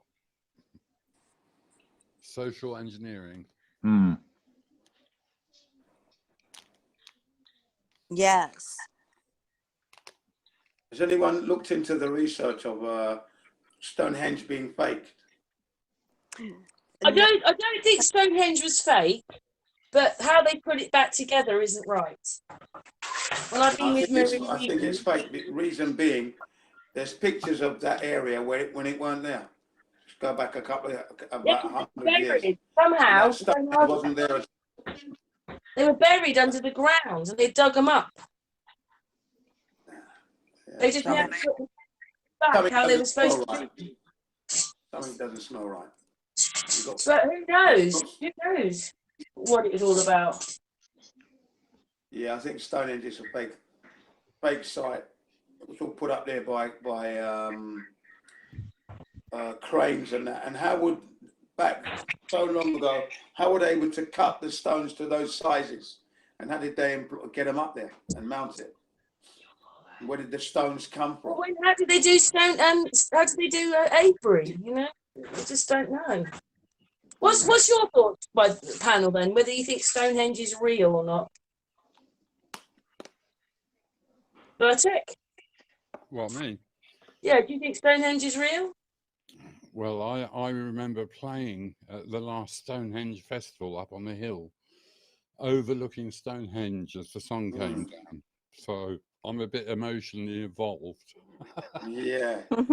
You think it's a real site? Yeah, apparently these things. I don't think anything. Okay. I don't know.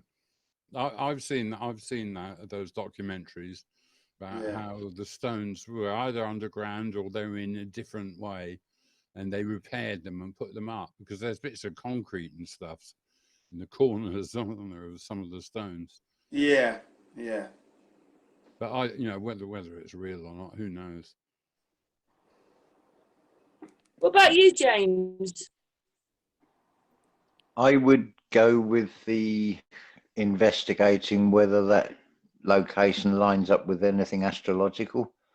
But I would tend to lean to it either being fake or deliberately misleading. I mean, maybe the Avebury ones are real, but there's also the subject of geopolymer where they cast on site, because a lot of the thinking. Yeah, that's right. You see, there you go. When they talk about Machu Picchu and how you can't get a piece of paper or a knife blade between the blocks, it makes that they're cast on site, and that's why there is no gaps. If it's a liquid or semi-liquid that's sort of. Yeah, I saw this Frenchman who was suggesting that maybe the pyramids were made out of stones that were cast on site. That would seem to make the most sense. All these sort of supposed recreations they've done with wooden boats, and even a 1-ton block, the boat was in danger of capsizing. So how they're expected 70 tons, it makes more sense that you take the raw materials, maybe with a human chain passing buckets, and you just pour into molds on sites. Far more efficient way of doing it than trying to drag something else.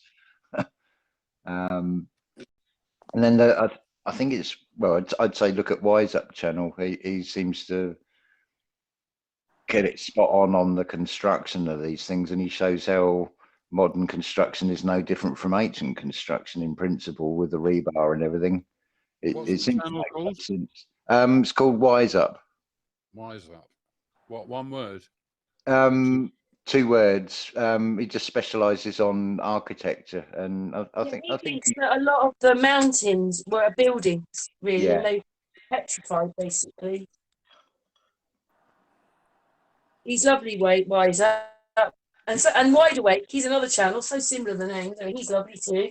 Yeah. Yeah. Amy, what do you think then? What do you think about Stonehenge? Yeah, I'm not sure. Kind of what Virtec was saying. I kind of agree with him and James too. I mean, I guess I always found it so mysterious, and I always thought either it was real, but then again, maybe it could be fake. I could go either way. I just would have to look into it more.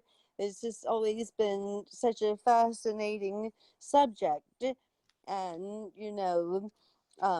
I've heard so much over the years about it, so many different theories and everything, and so I don't know. I go either way, but like what James I Yeah, think said, it could be obvious they did it on purpose, put it wrong to deceive us. I think that's what James had said. yeah, it's just Yeah. death of deception. England had to have its pyramid kind of thing, and them keeping people away from that site. Can I Now they're add gonna. something? Can I add Yeah, something? yeah. If Go you on, Carol. actually look at, Google Maps, say, and you actually look at Stonehenge, if you look behind Stonehenge, there's an arcing in the ground that looks, it may not be as big as Avebury with the circle, but there's a circle in the ground. So I actually think that if Stonehenge was anywhere, it was there. It wasn't where it's not where they put it. Yeah, You can the find it problem on is Google that. Maps. You can find the arcing in the ground. And I do think they put them back wrong. And why would they do that? But can I just say that if you go to, it's Menorca. Now, I don't know why it's not the same in Ibiza and Majorca, but in Menorca, you can go to many of these little settlements that had the sort of stonework like that. They're over Brittany, they're in the UK, they're in Menorca, with the stones and the cross and all that. You can find settlement all over the island. So those stone formations they've put up, they're like that in Menorca. Just look up stone settlements in Menorca. You'll see. Okay. So, yes, but I do think they put it back up in the wrong place. I think it should be where the arcing is on the ground. Yeah. But they don't really, look what they've done to it. They've completely sort of, it's got soldiers around it. That's what they've militarized it. But you can actually go and walk in Avebury, and there's a pyramid there you can walk up to. So a lot of people think that Avebury was one of the first pyramids they built. So, and it's sort of maybe the motherboard, because it does go to Egypt. The ley line goes to Egypt. So, who's to say? But they've focused on Stonehenge, but you can go and walk. It's really weird. Me and Marie Wheatley went and walked on the top of a long barrow that had been there for thousands of years. That's okay to walk on. And then you've got others which have all got military bases around them. So you can't see that there are long barrows everywhere. And these were with the elongated heady people. So it's just all crazy. I know. Why do you think they have the military bases? Just to stop the public knowing what's really in their back garden. Well, yeah, that's and it's really strange because the other day I saw it where we went to this long barrow where she reckoned that it was a priestess, because there's only supposedly her in there because of old documents. So she thought, well, she must have had this person in here must have either been a princess or a high priestess because she's buried on her own, whereas long barrows, they may have used them and then they turned into burial chambers, and then they were burying 20, 30, 40 people in each long barrow. So she felt, oh, she was important. But just up the road, the army have made a pretend town and they use it to play their games in. Well, we could see that from the long barrow. She said, see that place there? You can't go in there. It's not even a real village. They've made it. But it looks like, as you're looking at it, it looks just like a village. crazy is that? And you know what, Karen, back then they had 5-foot-long carrots, which is why they needed long barrows to transport them. Well, Okay. Is that a joke? That's what, Wheelbarrows, Well, long you know, barrows. if I had Marie Wheatley here right now, she would say the long Girls, barrows the elongated headed people made, and the round barrows are the round head people like us. They were specialist equipment, things like, well, not just carrots, cucumbers, marrows, any of the tubular-shaped vegetables that grew to astronomical sizes. they needed long barrows. Yeah. It does seem to follow a pattern, though, that it's there. So we'll tell you about it, but we'll give you a very twisted version of. So I'm not. It's like I'm not saying there was no civil war in the United States, but the way it's portrayed and what really happened, I think, are two very different things. Mm. yeah. And it seems to be the same pattern with everything. It's like that the mainstream documentary on Doggerland. It shows divers, and they're showing that there were trees there, but would sort of the base of a tree, would it last 2,000 or whatever, or 4,000 years underwater? I would have thought maybe 200 to 400. You're going to have. It's going to look more consistent with that era than thousands of years old.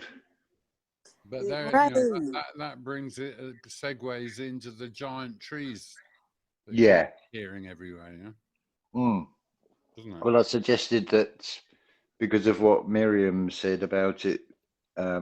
She's from Holland, and she said that about this causeway said to be built by giants. It looks like the giant causeway, hexagonal rocks in the middle, a bit like a cobbled street, and then square blocks on the outside. And she said it was said to be built by giants and from, I think, Niflheim. And I straight away thought, well, that's just like the German mythology about Nibelheim being land of the giants. But then I've also subsequently thought you've got that story about Nibiru and Hibiru in the sky. Oh yeah. And then I'm thinking Holland, Holy Lands, the Netherlands or Nederland. You've got England or Angel Land, the Emerald Isle of Ireland. You've got the Isle of Skye. I mean, what are the chances the Faroe Islands in heading towards Iceland? Is it a coincidence? Same as a title for an Egyptian ruler. yeah. And then you've got Friesland, and then again, Miriam showed on the map that Amsterdam was part of an area called West Friesland, but then you've got the island called Friesland, which was near Iceland. It's to me, it says you got to look at this whole area as being sort of like one culture. Yeah.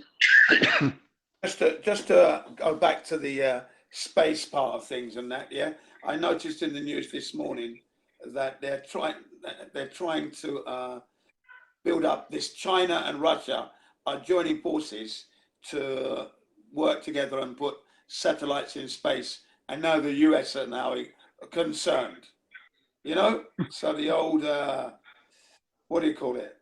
Wars between Russia, China, communists, and that starting up again in space this time. Yes. Yeah. And it's an industry that they reckon in the next 20 years could be worth as much as $2 trillion. Oh wow. I think I'll hold off and invest in the insurance companies for all these satellites that are probably going to bash into each other. Yeah. I thought NASA had 90% of the helium. Oh yeah. And it's running out apparently. What, the helium? Yeah, that's what they said. Right, how are they going to float the satellites? Yes, By having satellites. Well, that's easy. You have a lockdown, so no more children's party with helium-filled balloons. Oh yeah. Divert the helium for other uses. That's true. Cunning, aren't they? You were saying earlier on that the petrol industry is winding down. We're running out of helium. What's going on here? I know. It's all But crazy. yeah, all these newcomers are coming in with their new probes. You know, going to the moon, going to the Mars. Yeah.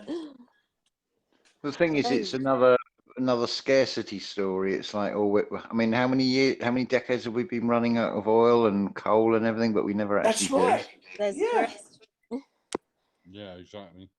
So it's another thing, or we create a fictitious story about scarcity to drive the prices up and make it sort of something everybody will want, but they're going to have to pay. Get everyone frightened about running it. Yeah. Oh, yeah. Right. Yeah. And then you've got the Philippines, right? They've got two kind of pollution problems. They've got the plastic PET bottle problem, okay, where the Western world has been dumping on their ground. I mean, they're buying it, but they're trying to stop that now. And in fact, they have stopped it. But the other problem is, you know, the masks. They're being found all over the place in the Philippines, all over the coral reef and everything, causing a problem. The fish are eating it. Yeah. Now, if it's supposed to be dangerous, these things, why won't they burn them? How come they're not being incinerated? Now, Karen asked that the last time we spoke. Karen mentioned that. How come they're not being incinerated if they're that dangerous? And that was a good point. I never forgot that. That's because you've washed your hands. Oh, right. You've sanitized yourself to death. Yeah. Don't you think that they'd be giving us the masks free? And don't you think there'd be bins on the side of the road to put them in? Yeah. Yeah. I mean, you can't have these things just all over the streets. They're happening here in Japan as well. Maybe what's happened is they never thought that we were going to listen or believe them. So they didn't bother putting everything in because they wanted to see what the people thought. And now they know that they've got us because so many people believe in it. If you see what I mean. Yes. Yeah. Yeah, that makes sense. I mean, you think that the masks would have to be incinerated, they'd have to be put in a special bag and sealed. Yeah, of course. Not only that, I'd expect the masks, if this was genuine, to meet a specific standard in the manufacturer and obviously disposal. Strict rules on these have got to be incinerated. You've got to take them to special places. They can't. That's right. Same with anybody that's allegedly died. Why are they being buried? Surely you cremate them. Right. Yeah. But the whole thing with the funeral service, there's sort of nothing abnormal. They're not rushed off their feet. No. So where's all these funerals taking place? Where's all the obituary columns in the newspapers? Yeah, exactly. Very casual, isn't it? It's all very casual. Yeah. Like taking out normal rubbish. Yeah, I don't understand. Yeah. But I mean, it's done the job. This thing that the medical profession and pharma have never been able to do. It seems to have cured cancer, heart disease, and every other conceivable illness. Nobody is dying from that anymore. That's right. So, well, as my departed ex-stepfather said, and he was like a LA doctor, he said, the worst place for ill people is hospital. Yeah. Yes. Definitely. That's right. Shocking places, they really are. Right. That's because you can't get any sleep in them. You know, I had to have an operation a few years ago, and 5 years ago, something like that. And that's exactly what the doctor said. He said hospitals are not the best place to recover, and you think it's called a hospital. You think you'd be able to recover in it, but they're horrible. And there's always nurses talking and things going on. You just cannot sleep. That's right. And if horrible. you do, I hate hospitals. Me too. And if I was ever in there and you do fall asleep, then they come in and wake you up to take your temperature or something like that. So you can't get any rest, or they come in to draw blood or do something. So no, you cannot sleep in a hospital. Not at all. They're awful. And even more awful that we're finding out that you don't even want to go to hospital in the first place. Exactly. Yeah. Evil places, hospitals. Oh, I know. Well, the So, only point that I can see for them is if you're in a car crash and smash Right. that. Yeah, something like that. I mean, how do you ever know when they say you've got something wrong with you that you really do? You've got to believe them. And they I love doing know. experiments on us, so I just don't know anymore. You Me just got to neither. think that you're well all the time and get on with it. Well, I'd say the answer to that is sort of a thing I'd use for everything. You've got three options. You can go with what your mind tells you, which will program the body. You can back it up with the natural routes, fresh organic fruit and vegetables, as long as you can sort of sort of try and find out as much about the whole process from when they're picked, what soil they're put in. Or the other alternative is go for something that is founded on making a profit. So which of those three options do you think is going to benefit you most? That's right, James. I agree. I mean, it's what the media are doing at the moment. They're putting this story about, or have been putting out about, the NHS are at crisis point, and saying it's 95% near full capacity. Well, yeah, but if you went back 10 years and see how many wards and hospitals have been shut down, that percentage would actually come right down to about 50%. It's because they've made so many cutbacks, but by expressing it in terms of a percentage, it gives a completely false story while still telling the truth to the general public, who don't Right. seem to be able to use critical thinking and think, hang on a minute, they've been saying this for the last 10 years, 12 years, every winter, they're at critical point. And then The usual trick of lying by omission. yeah, People but seem to forget Yeah. that, don't they? if you look at the FT index, I mean, the NHS trusts are doing really well. Their shares have gone up in price. Because, I mean, most people don't realise the NHS trust is a business. It is a business that deals in sickness. It's not a good business plan to sort of cut off your customer base by having everybody healthy. That's right. So you give them repeat prescriptions, you keep them coming back for more. That's good for business. Which is why they had to lock up the GC math duo. Oh yeah, that's criminal. All because they didn't go through or they were in contravention of the 1938 Cancer Act, because it doesn't go through the pharmaceutical industry. Yeah, I mean, that should be a huge wake-up call to everybody that it really it's should. a corrupt system. That you What can't. what was it again?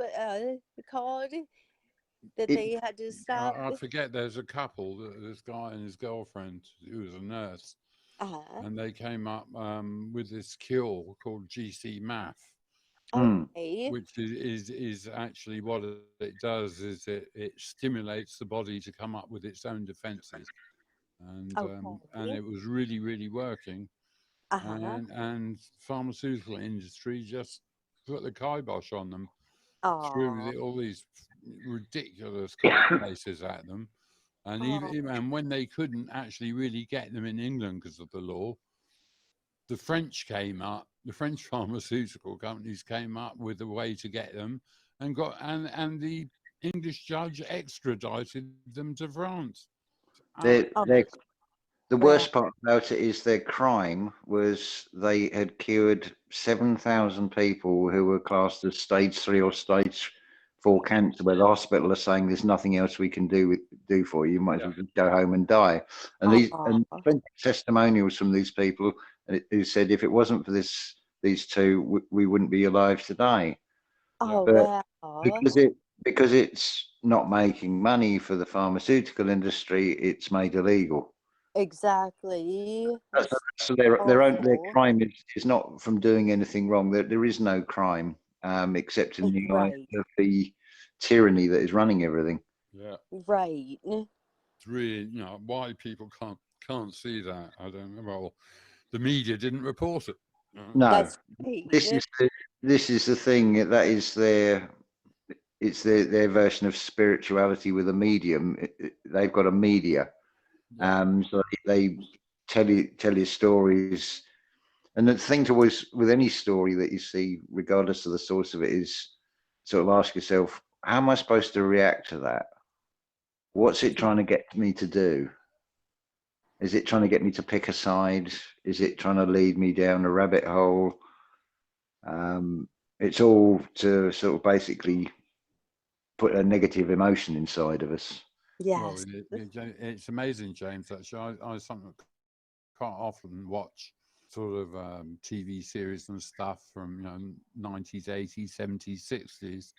Yeah. And I'm seeing now, I can see the social engineering going on way back then. Yeah, when you look at these things again, you think, oh, that's not as nice as I thought it was. It's not as funny as I thought it was before. Especially Right. comedy, it's just the way it said, it means come die. Especially British comedy, the sitcoms from the 70s, it was all really about laughing at other people's misfortunes. Except for Tommy Cooper. Yeah, oh yeah.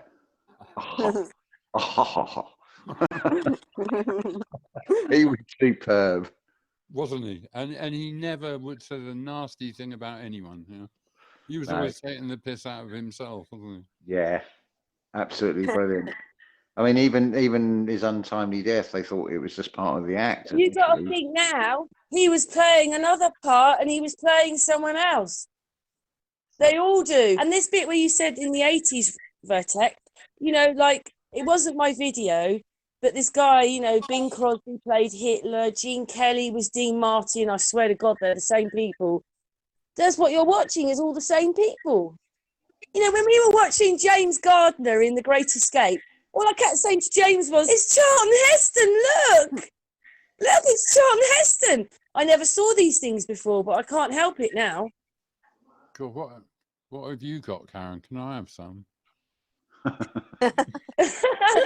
When you break the footage down, Virtec, and you put the pictures on the top, you can see exactly who they are. I've got a few videos that are unlisted for that reason, haven't I, Amy?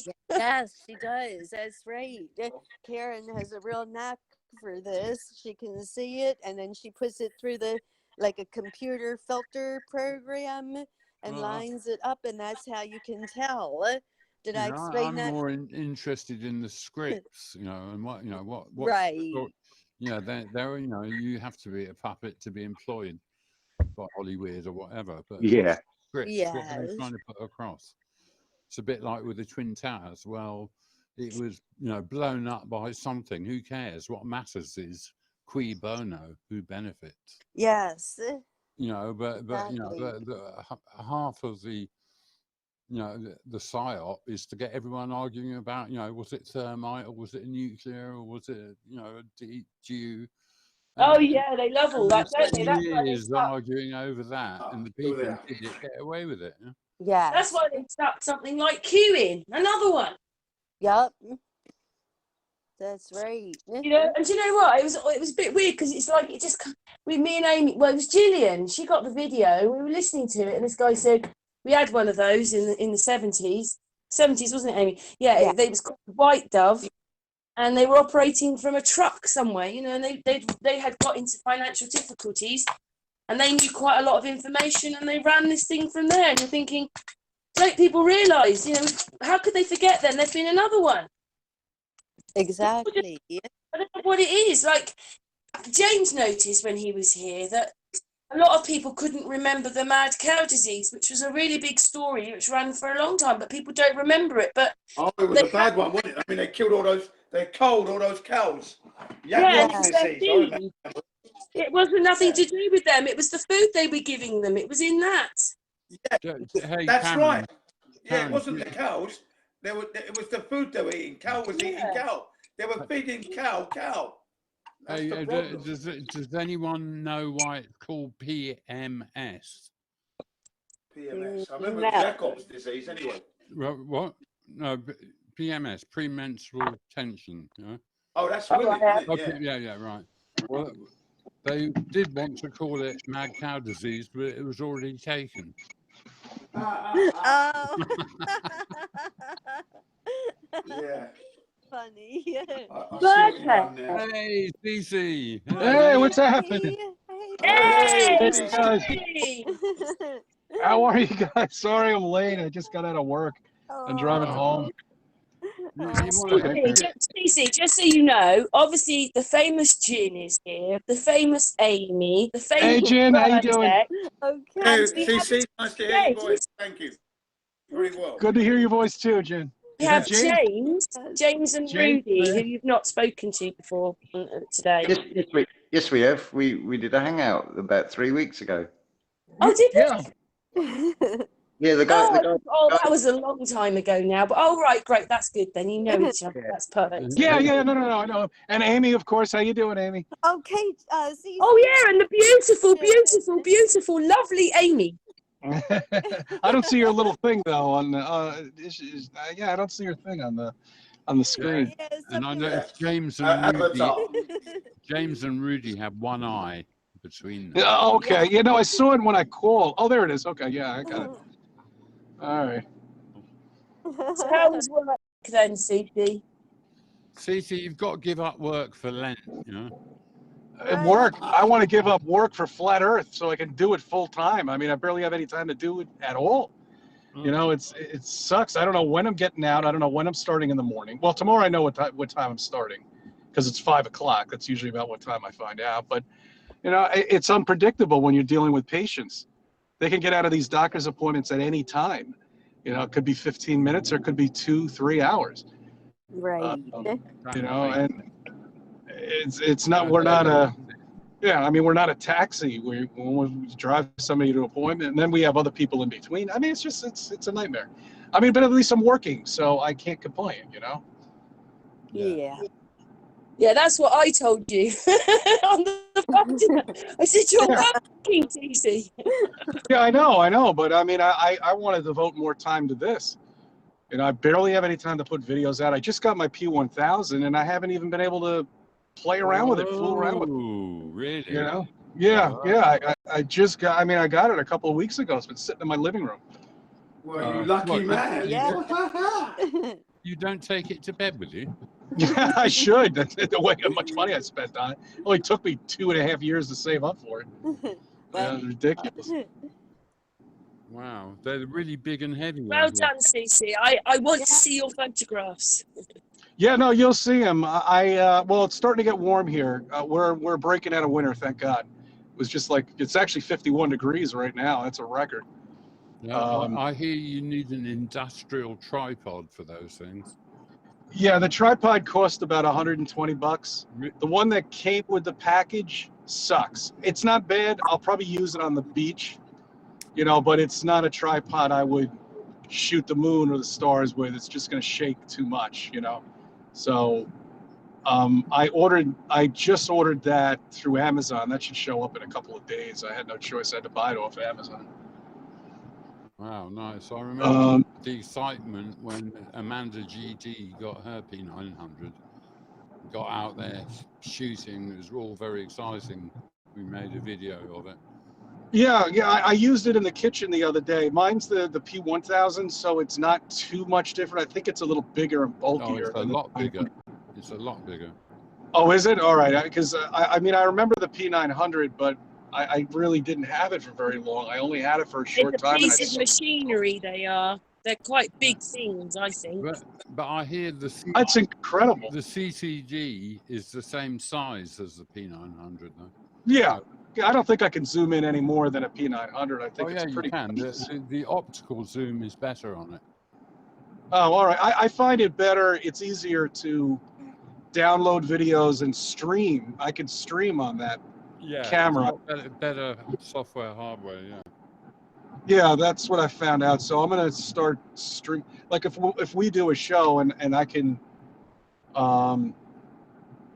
you know, find a place to go to, I can actually use that to stream. It's got a really nice microphone that I can get for it. Just like it's like a Hollywood studio. I mean, it's incredible. The freaking thing does so many things.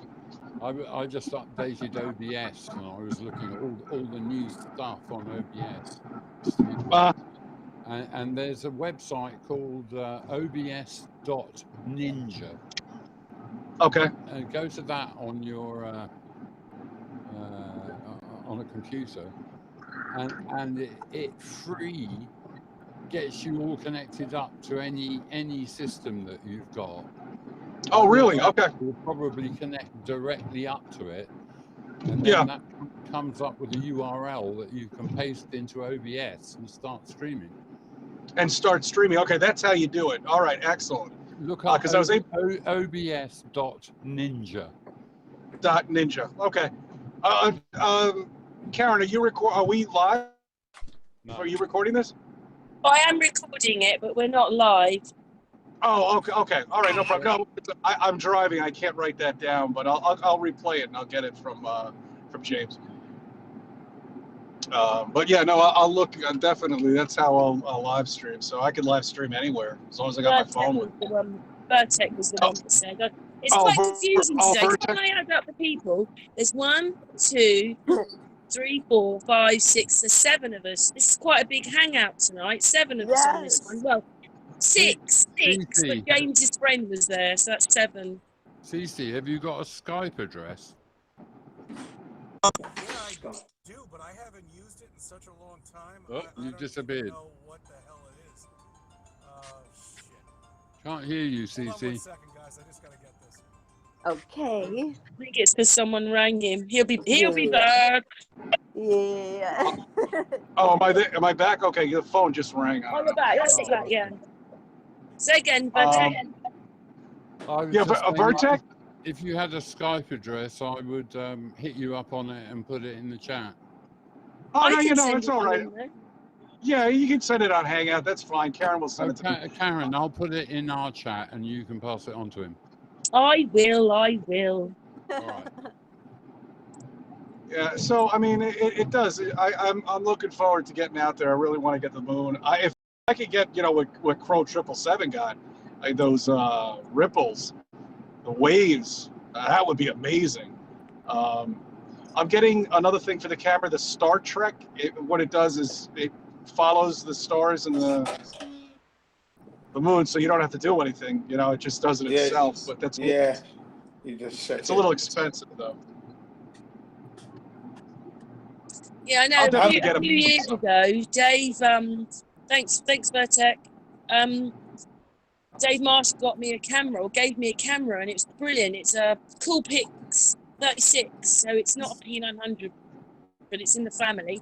And it only zooms in 36, and it doesn't have a video recorder on it. So I wanted to go out there and film the Big Dipper. So it didn't work really. I've got the camera sat there, and that is so complicated. And I think, how the hell do they come to terms with a P900? Yeah, that's why I need time to figure it out, play around with it. Play with the lenses. I got like 15 lenses. I got all sorts of stuff on it. Doesn't tell you much.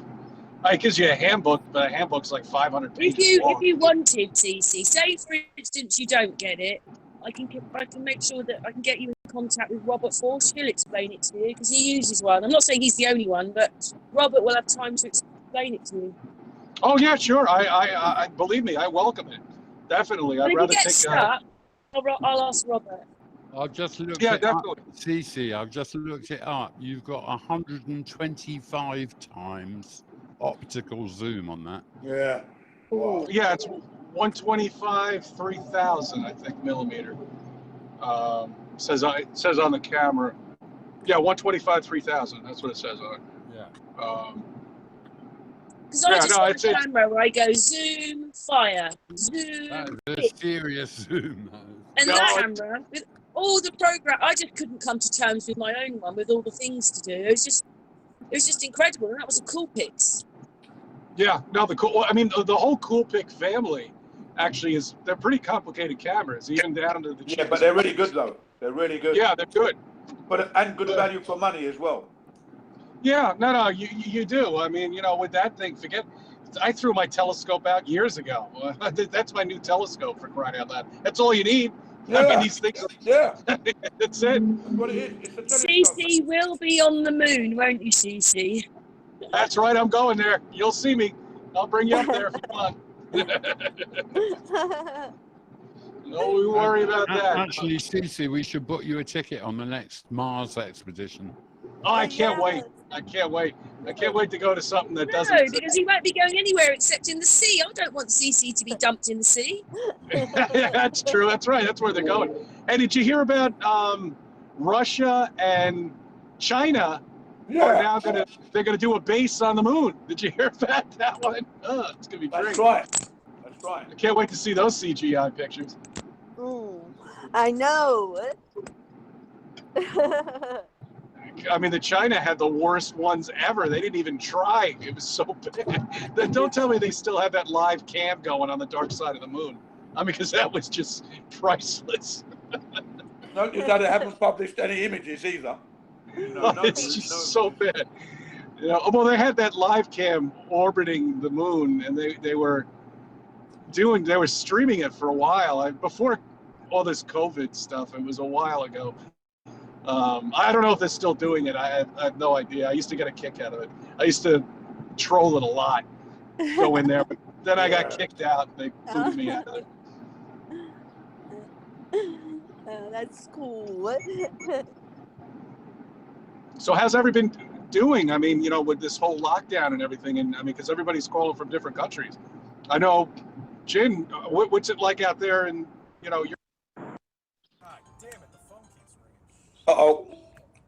He's dropped again. He'll be back in a minute. We've lost him. Okay, yeah, so in Japan, sorry about here that. in Japan now. What's happened? We've got the lockdown we've never had the lockdown, but restaurants are curfewed to open until 8 o'clock. So it's an 8 o'clock curfew. They want to keep it going because the Olympics is happening this year, you know, July. So they're keeping it tight, cards close to their chest. People are still wearing masks in the shop. It's not mandatory, not compulsory, but they're going along to get along, if you will. Okay, so basically they're just wearing it to abuse everybody. You know, that's about it. You know, it's not. Yeah. Like if you walk into a. I mean, if you don't wear it, you don't fine. There's no fine or anything. There's no repercussions. Nothing like that. Okay. You know? So you just walk into a store without a mask, they're not gonna hassle you. I just walk in as normal. Everyone else is wearing a mask. I'm the only one. Okay. Well, they here, that's a no-no. You can't even get. They have signs all over the place still.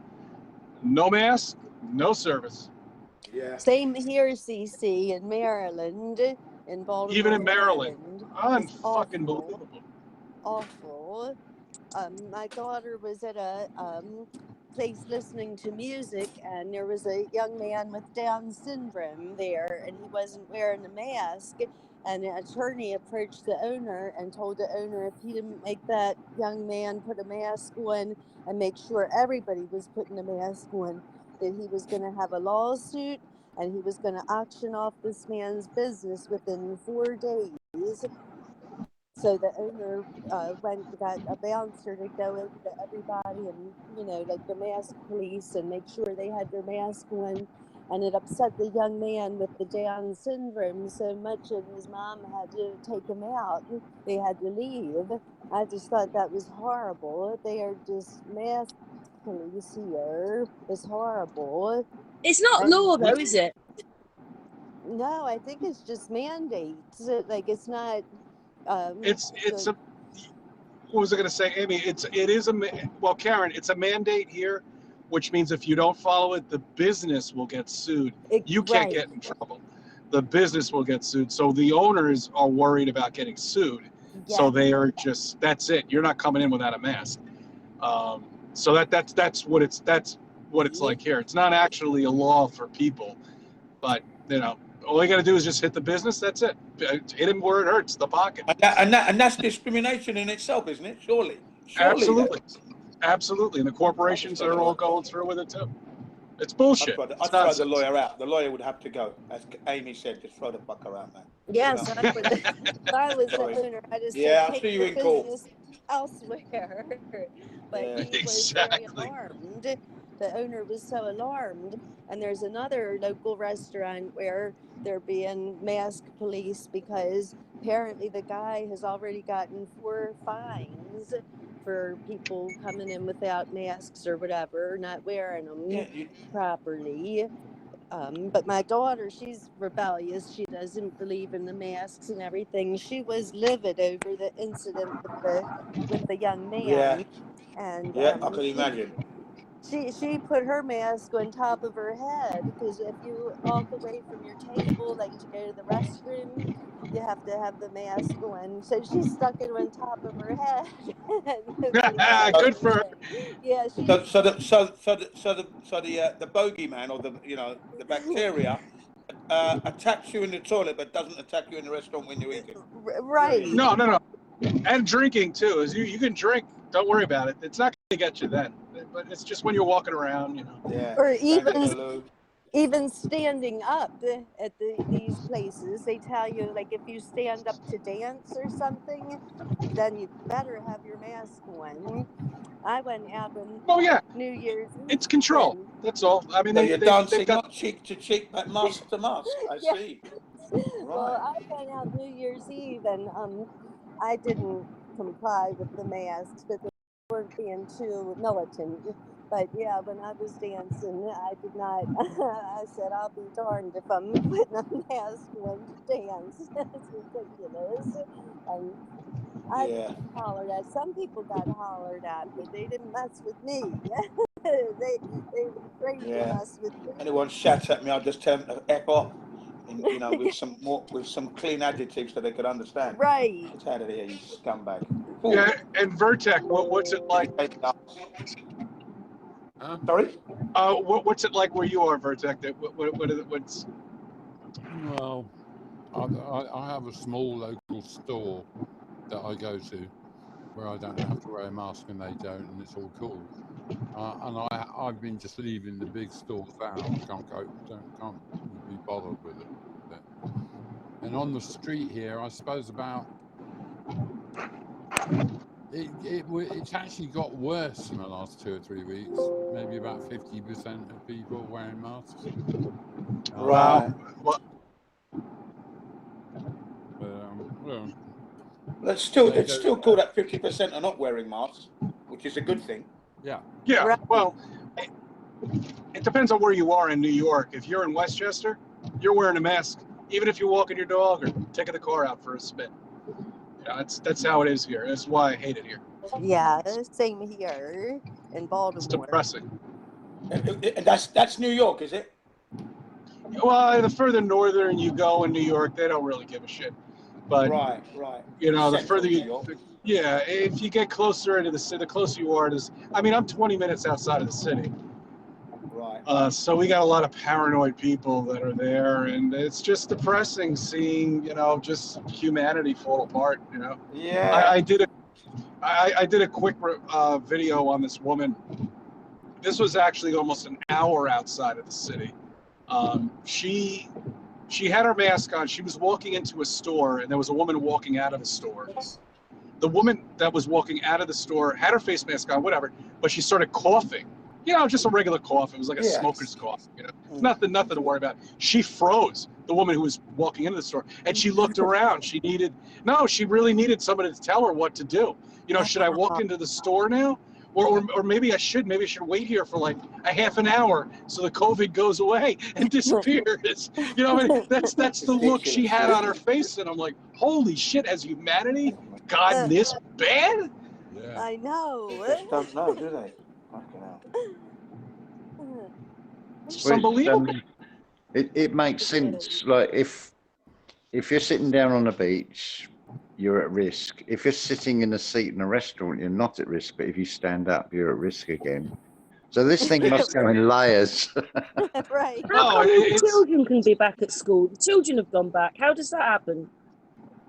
Well, they proved it here in New York because they're following the science, and there's no true science that says kids are going to get sick. But there's also no true science masks are effective. There's no true science for any of this shit. It's bullshit. That's why we didn't have any toilet paper in the beginning. Come on, man. Yeah.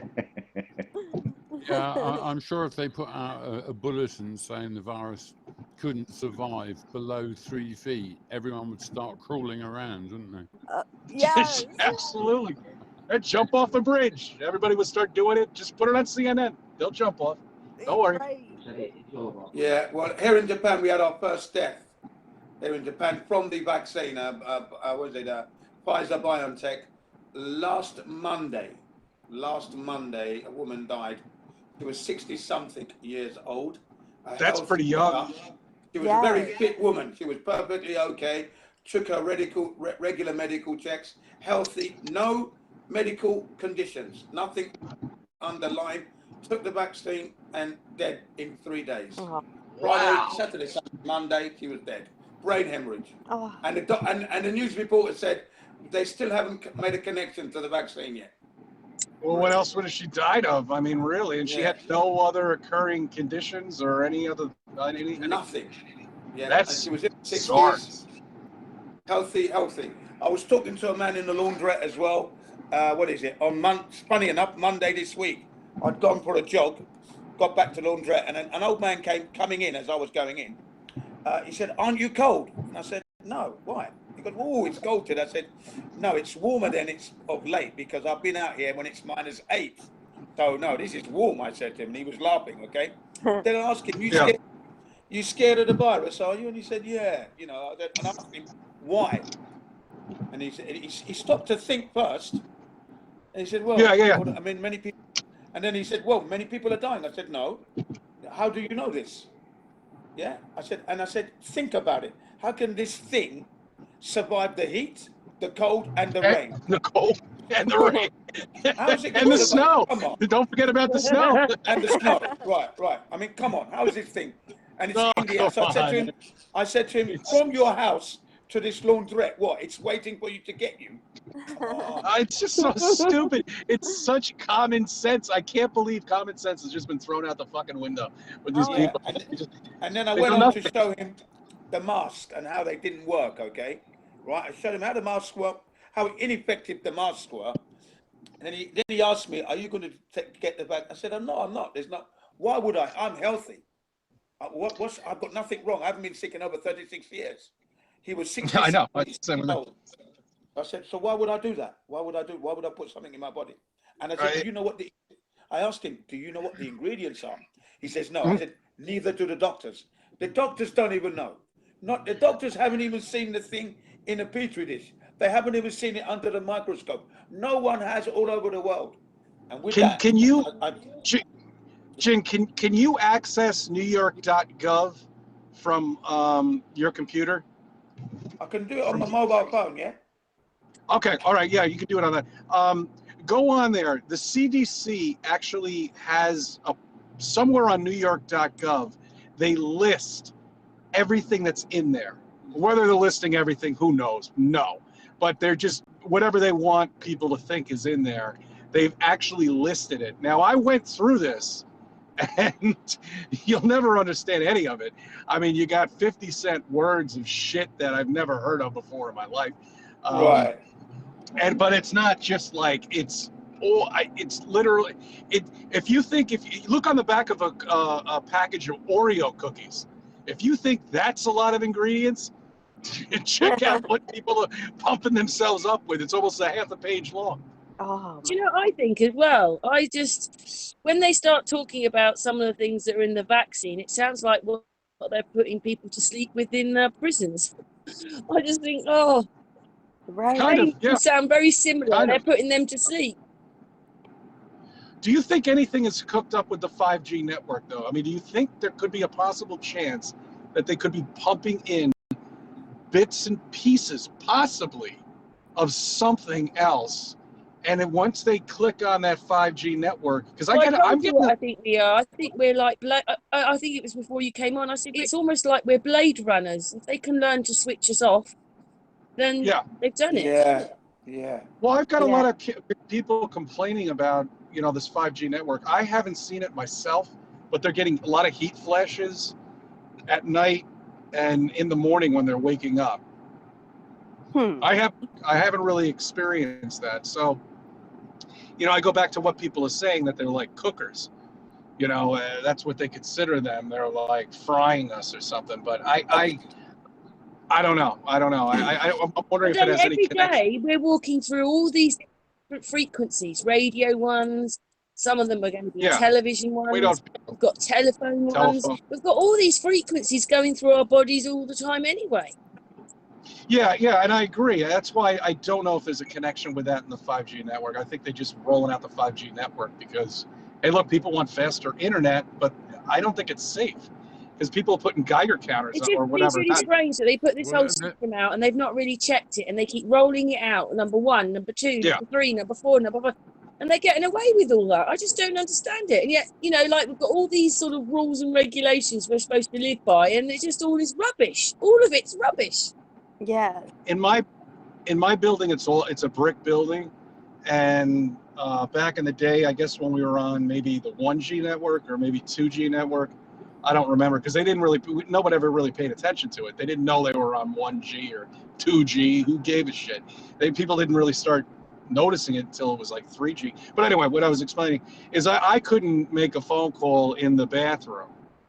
So the way my understanding is with the higher frequencies, it's now penetrating brick. So now I have full bars in my place, no problem. I can make phone calls anywhere I want, even in the elevator too, where the elevator I could never make a phone call. So it is penetrating, right through the building. That can't be helped. If that doesn't tell you that we're not on a spinning ball, I don't know what will. No, fucking people. They're clueless to the world. I don't know. I don't know how they live their lives. I don't know how I did. So, Cece, does that mean when What you come out about of the Andrew bathroom? Cuomo?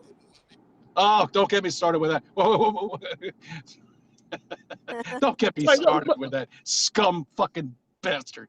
All right. No. What were you gonna say? Was that Virtec? Yeah, Virtec. Yeah, I was just going to say, does this 5G stuff, does it mean when you come out of the bathroom, you're looking a bit more flushed? Well, that's what. Yeah, I mean, I don't know. People are telling me that. It's got a neon effect. It's got a neon effect. Hey, maybe we're all getting tan over here in New York. Maybe Who they're knows? using that because they teleport all over the place. They're bronzing our skin, cooking us up like a chicken. Well, I'll tell you one thing, Cece. I mean, I've got a water distiller, and if I put in, so I can make really pure distilled water. I also have a silver machine for making colloidal silver, right? And that works. It's this sort of electronic box, and you stick these two wires of silver into it, and then you switch it on, and it has to get a current between the two electric sort of silvodes or whatever they are sticking down into the water. Well, if I try and run it on pure distilled water, electricity won't pass between the poles. But as soon as I put in a bit of mineral water that has got actual, bits of mineral in it, then it works. You see, now that's what I'm talking about. You hit it right on the nail. That's what I'm wondering if that has any connection with what they're pumping people up with. Is it just, is it something like that to ignite this 5G network in the body? I think chemtrails have got something to do with that as well. Oh yeah, no, they've been hitting today. I haven't seen them, believe it or not, in quite some time. I don't know why. But today was a landmark day for chemtrails. Morning, noon, and night, all day today. It was just amazing. And we had clear blue skies. Our own consciousness, right, somehow. So if everybody's feeling very happy, we get a sunny day. Last year, there were days where there was sun and nice weather. But James has been here with me. It's been a few days of sun, but it's been very cloudy. I haven't seen many planes go. I'm on a Heathrow sort of flight path. Yeah, you are, aren't you? Yes. I see planes high going over us, so they're obviously going over the country. But I don't see planes landing here, and I think that's really strange considering this is one of the pit stops if you want to go further else. So if you come from Australia, you stop here. America, if you want to go from America to somewhere else, you stop here to go on. So they're stopping all the... I don't know how they're surviving planes. Yeah, exactly that. I mean, they're getting subsidies from the government anyway. But also, another reason might be, who wants to do a 2-week quarantine in a hotel that you've got to pay for? And if it goes wrong and you get positive because they're going to test you, and then you have an extension, so your finances are wrecked. Who can afford to do that? I mean, you're telling me I'm going to take a 7-day vacation, and now I got to be quarantined for 14 days, and then I got to be quarantined for another 14 days coming back to New York. My ass, forget it. No one's going away. No one's going on vacation. They're not going anywhere. I mean, really, everyone's staying inside. They don't want us going out of our countries. They don't even want us going out of our states. Yeah, and I'd point blank say to them, I'm not going to pay you a single penny. No, Yeah. I'm sorry. Take it up with the government. Because if you're looking for you won't find me. Send me any letters, I'm going to burn them. All right? As far as I'm concerned, you don't exist. So, right? Well, when you mentioned Cuomo, Jen, the thing, well, the sexual harassment stuff, all right, he fucked up. He did something wrong. Of course he did. Yeah. Well, I mean, to the women, no doubt, they all do. Every single one of them, all politicians, I guarantee you, they're all like that. They're part And of that their goes, game again. They did another layer of their game because they've always got to be playing these games. They're just idiots, they are, man. yeah, and what basically, I think he pissed somebody off in the higher up. You know, who's up there, who's running the show, and then they're probably going to clear him out. But if they do, they're going to strip him of all of his emergency mandates, which means that's it. It's gone. Bye, Cuomo. We don't have to wear face masks anymore. Yeah, didn't he win an award for something as well? Didn't he get an award? Oh yeah. Yeah, exactly. They gave him an Emmy because of his performance. No, keep the Emmy. Did you see that performance he did? You missed. You probably didn't get it. They didn't show it much of it except here in New York. But when he was almost crying, did you see that, Amy? You did see that, right? You know. Oh man, he was almost crying and he was apologizing to that woman. He didn't know he was offending her. Well, I heard my that. ass.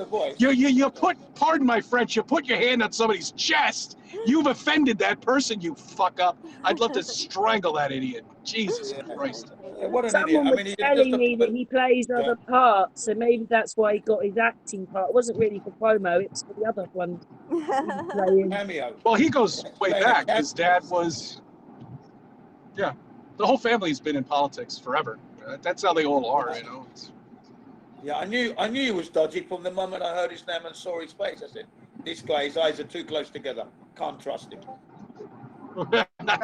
You like that? Yeah, it reminds me of this boy going up to it. This boy went up to his father and he said, Daddy, I want to go into organized crime. His father said, oh, really? Private or public? Yeah, exactly. Right. There you go, exactly. Yeah. He should have just put his hand up and then he should just resign and call it a day, really. You know? Yeah, but they're playing games, and don't forget, they like to humiliate each other. Yeah. Right. And that's what they'll do with Amy, him. tell them very quickly, about that footage I did about Kevin Spacey in court.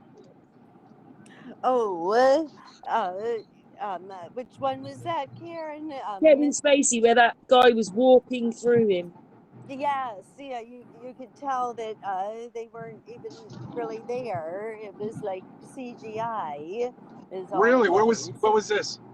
Kevin Spacey was done he was in court for supposedly going towards some boys or young men, and then his solicitor was behind him and in front of him, and he just walked through. And then I drew a line around Kevin Spacey to say, look, the solicitor's got to go round him, and his arm kept coming through his chest.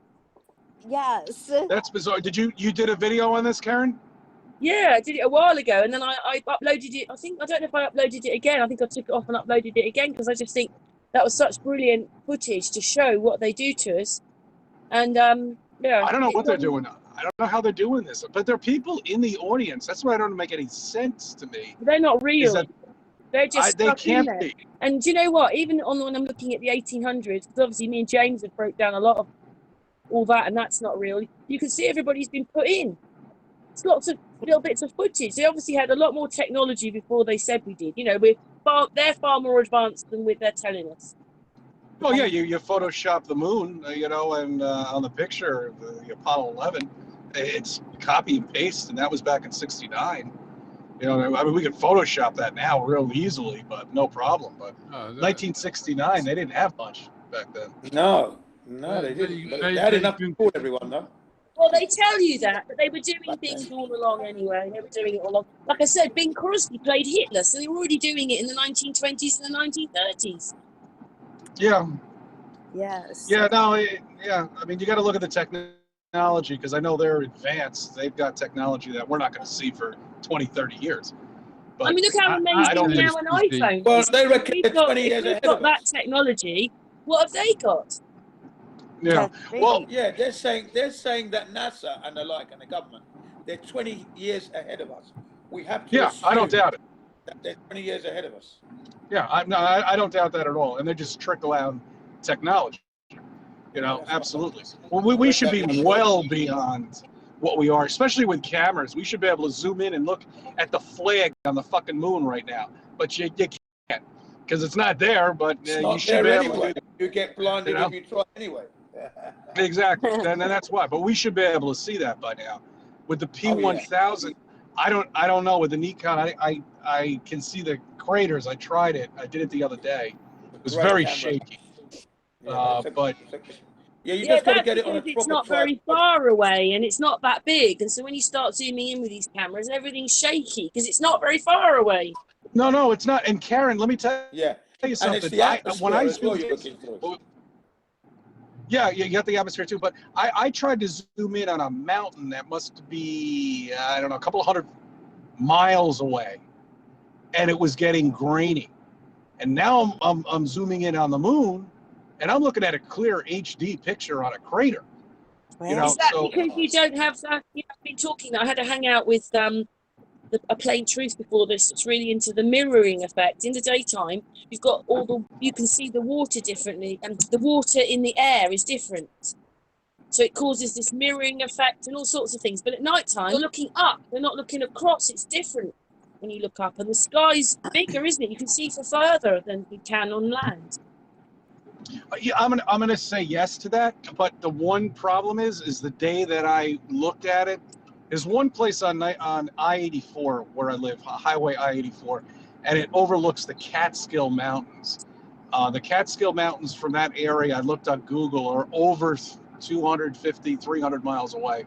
You should even Oh, be but able to that's see. something else as well. Like, because you have to watch the video to see what he's actually saying. But basically, this guy is standing in the same place, same spot, same time. Yeah. And you take some of the pictures. Sometimes it takes the pictures and everything looks over there, and sometimes things look a lot closer. It's all to do with Oh, exactly. he said there's about Well, 10 things happening, not just one, to make it all the And he's absolutely right. On it. But the day that I did that, it was like literally 9 degrees Fahrenheit here. It was freezing cold. There was no fog. There was nothing. It was a crystal clear day, and I couldn't get it. I couldn't zoom in on. I was getting kind of pixel. What he said to me, by the way, CC, was that he likes to go back and do it over 3 or 4 days for this very reason. Yeah. And I said, oh, well, absolutely. You got the difference. is it frustrating that every day you might get a different picture, even though you haven't moved or it's the same level? And he said, no, Yeah. he finds it fascinating. But, you know, And he it wants a is research different. team now. He wants a research team, but he's somewhere else. He's 6 hours away, I think. So he's in a different From time you? zone. But, yeah. It's always going to be different when you're looking up at the sky. Definitely, I agree with that because you don't have as much atmosphere that you're kind of looking through. I think distortion and stuff when you're looking straight on a clear, day. There's definitely going to be a little bit more. But distortion. they're so lying to us about even cameras. I mean, me and James have broken things down, haven't we, James? They're just lying. Is James there? About everything. Yeah, James. about everything. I think James is. I haven't heard him. James. I don't know where James is. Yeah, I'm here. Yeah, I'm here. he dropped off a little while back. He'll Yeah, there he is. James, didn't we? We've looked at a lot of the 1800s. Well, not a lot, but we've looked at videos. Yeah. And it's just all bizarre, isn't it? Yeah. Everything is bizarre. I mean, if you go back to say like the 9/11, the official story, we're expected to believe that a civil airliner does a U-turn after 50 miles. It doesn't show up on any radar. It doesn't call into question the entire air traffic safety everywhere in the world. It's like, how could that have even happened if that's the story they're going for? I'm getting like weird feedback on James. Sorry? Yeah, so you've got a bit of feedback, James. Oh, sorry. That's it. You're right now. Yeah, that story with the terrorist taking down the two towers, hijacking planes. I mean, a civil airliner to do a U-turn and not flag up on any radars and not call into question air traffic safety for everywhere. Yeah, That alone is ridiculous. Oh, it's absolutely. These three people could actually even hijack a plane to begin with, anyway. It's such bullshit. I mean, it's just a joke. I mean, really, come on. They don't even know how to wipe their ass, for crying out loud. Let alone, I mean, come on, hijack a plane? No, I'm sorry, I don't buy it. Do you guys think that in the past, if all this stuff's happening, there were people like us in the past who knew things weren't right? Do you think that, or do you think it's all happening now? Yeah, it's the same thing. Yeah, definitely. Yeah, but they didn't have the technology we have. That's right. That's the thing. We can talk to each other. We can communicate. That's why I think the COVID came out. Well, Really. they could have been even far more advanced than we were, because they've made the pyramids, they've made all these things, they've made all these great big Tartaria buildings that we couldn't really make today. So they could have been more advanced than we are. Oh, you're talking about the ancient civilizations? Absolutely. That video you did the other day, when they dug all of that up, that's true. I mean, they're hiding all that shit. They're also destroying it too in the process. Tartaria ended in 1925, and the Queen turned it into the Commonwealth. The only countries that aren't in there are Russia and China, and we've got our hand in Russia, and I'm not sure about China, but basically it's all just farce. The thing to remember as well, although as far as the public face goes, say somewhere like South Africa would appear to be a republic and independent, who still owns all the gold and diamond mines and things over there? It's still the same. Yeah. But my question is, where is ours here? It's got to be here. I mean, your beautiful buildings out in the UK and everything, we have to have some of that. But you've got them as well, CT, whichever way you look. You've obviously had stone circles, you've had pyramids, you've got the Tartaria building, so have we. We've all been ruled by one person in this end, whether that wall had something to do with it. And everybody else died different. You got something in Japan, right? Yeah, we've seen some Tartaria buildings in Japan as well. I've seen them of late, recently, Actually, I think I saw something on the TV not too long ago in Japan where they were digging up stuff out in the ocean off the shoreline where they were finding pyramids out there. Yeah. I'm trying to think if that was Japan or if that was in China. Maybe it was in China. But they were Jim, are you in the northern hemisphere? You're in the northern hemisphere, aren't you? Who, me? Yeah. Yeah, northern hemisphere, yes. Yeah. How far ahead? We're going to daylight savings time next on Sunday. Actually, we're pushing spring forward. We're pushing the clocks forward. What time is it? So that will make it currently we are 9 hours ahead of you. When you go into springtime, it will drop to 8 hours ahead. Okay, all right. So we'll be for a few weeks, because we won't go back to the end of the month. They always do it the latter part of the month. For a few weeks, Amy's only going to be 4 hours away from me. Right. That's crazy, isn't it, Amy? Amy, I'm getting closer.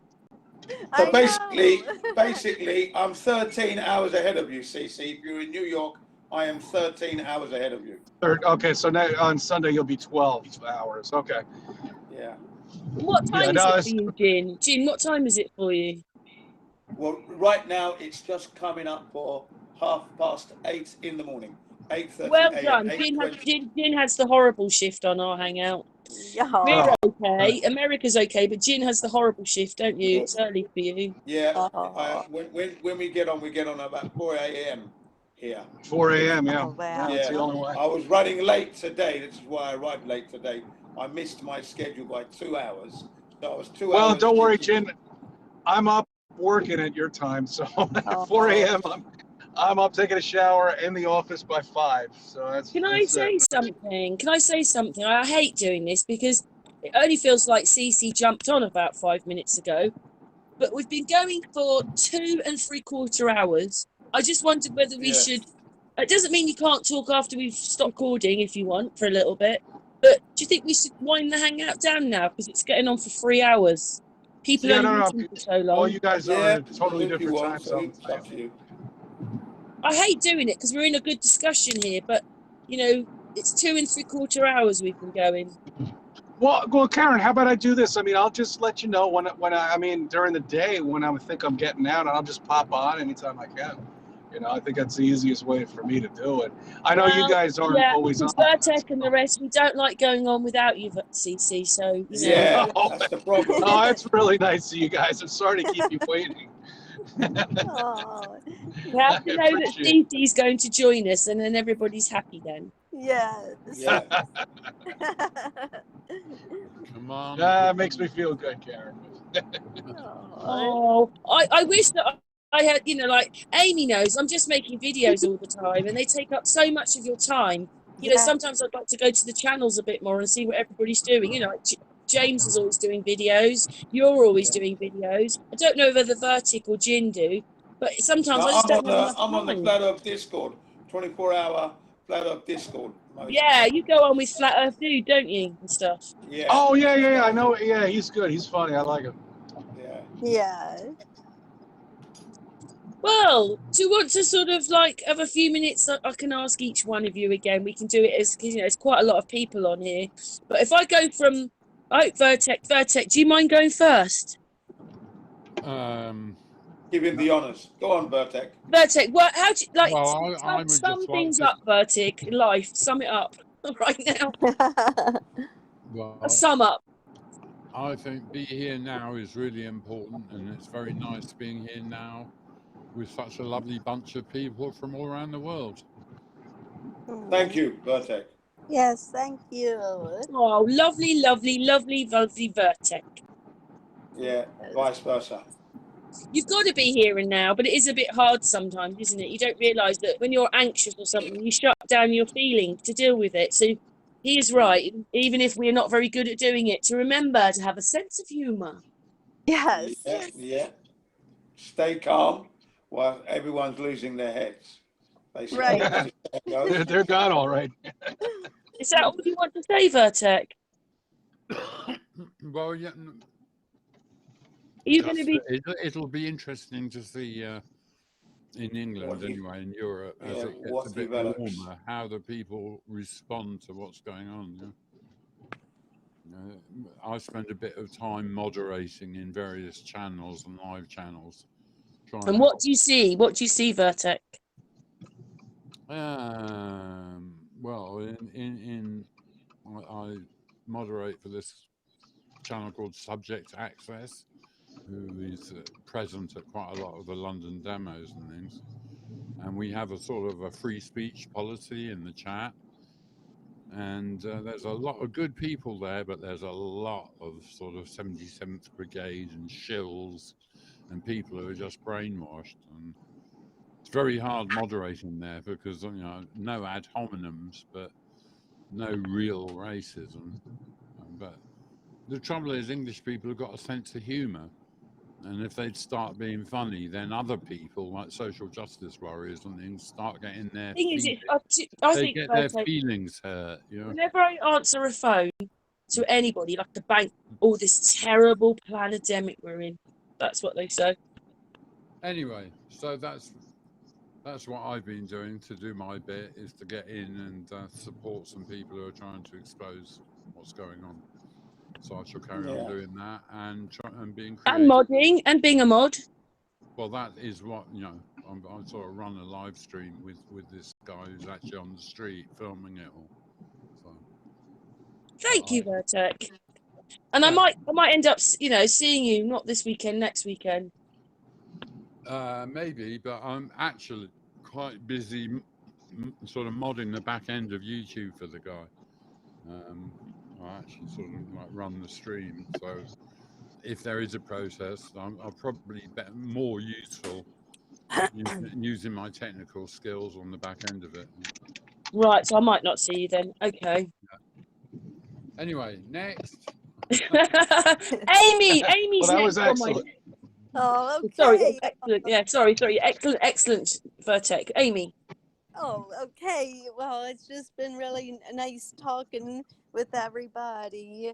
You know, and I was just thinking, you know, before when my beloved dad was still here, in the afternoons is when I would sit and talk to him, and I was thinking he's not with me. Well, he's with me all the time, but he's no longer with us. But it's so lovely to have you all to talk to, Karen and everybody. It's just been so I really enjoy it, and I just love you all, and I just thank you for including me in the hangout and everything, and just want to tell people appreciate your loved ones while they're here, because like we saw with Stan Smith, God rest his soul, he passed on, and my dad was pretty unexpected when he passed. He was so healthy until he wasn't. So just let's all just love each other, and even if we have a difference of opinion or whatever, let's just all love each other. And it's just I love you all, and I just thank you for including me in this. It's been brilliant. Oh, Amy, I love you too, Amy. Lovely. Oh, And we all do. And we all do. Absolutely. And thank Yeah. sorry about that. I got that post a while back. I didn't really know him. I didn't know what he died of or anything. I'm sorry to say, but It's Oh, like he turned off. I think he had a headache. He must have like gone to go for a shower because they said they said that. So the shower must have been on. But he went to bed and he just didn't wake up. And his mum said, "You look really peaceful." yes. did he have a brain aneurysm or something or anything like Don't that? Because know. I somebody I just know find at died his from age, you know, like he hadn't even had children. You know, like it's just so sad. it's horrible. Yes. But I will always love Stan. And on Sun and Moon tonight, there was a video with him in it because he was talking about this building that was used for the sky, and now it's called a cathedral. So it was all to do with, I felt that churches have only been around for about 150, 70 years, 170 years. That's when they started to bring churches in. They were pagan buildings before that. So Notre Dame, Westminster Abbey, they're all pagan buildings. Yeah, and communication buildings. Look at the antennas that were on top of them, for crying out loud. Back in the 20s and 1910, you can see it. They were definitely using electricity or something like that on there. I don't know. Yeah, but I just used a bit of his video because he was talking about it. It linked into what I was talking about. But I shall surely miss Stan. He was a nice man. Yes. Thanks for including him again. We've mentioned him a few times today. So, yeah. He's still with us. Don't worry, he's there. Yes. Yeah, he's on this hangout with us. That's right. Sure he is. Believe me. Amy, have you finished? Is there anything else you wanted to say? Oh, I think that's about it. Just was really nice connecting with everyone again. We are Virtec family. and James and his friend Rudy. It was lovely. So Yeah, it's a big hangout today. We're spoiled with men today, Amy. Yes. Cece, what's Cece got to say then? I think this is probably the most important thing that anybody can do. You know, I mean, to talk to people from coast to coast, not only in my country, but country to country. You know, I mean, because we all have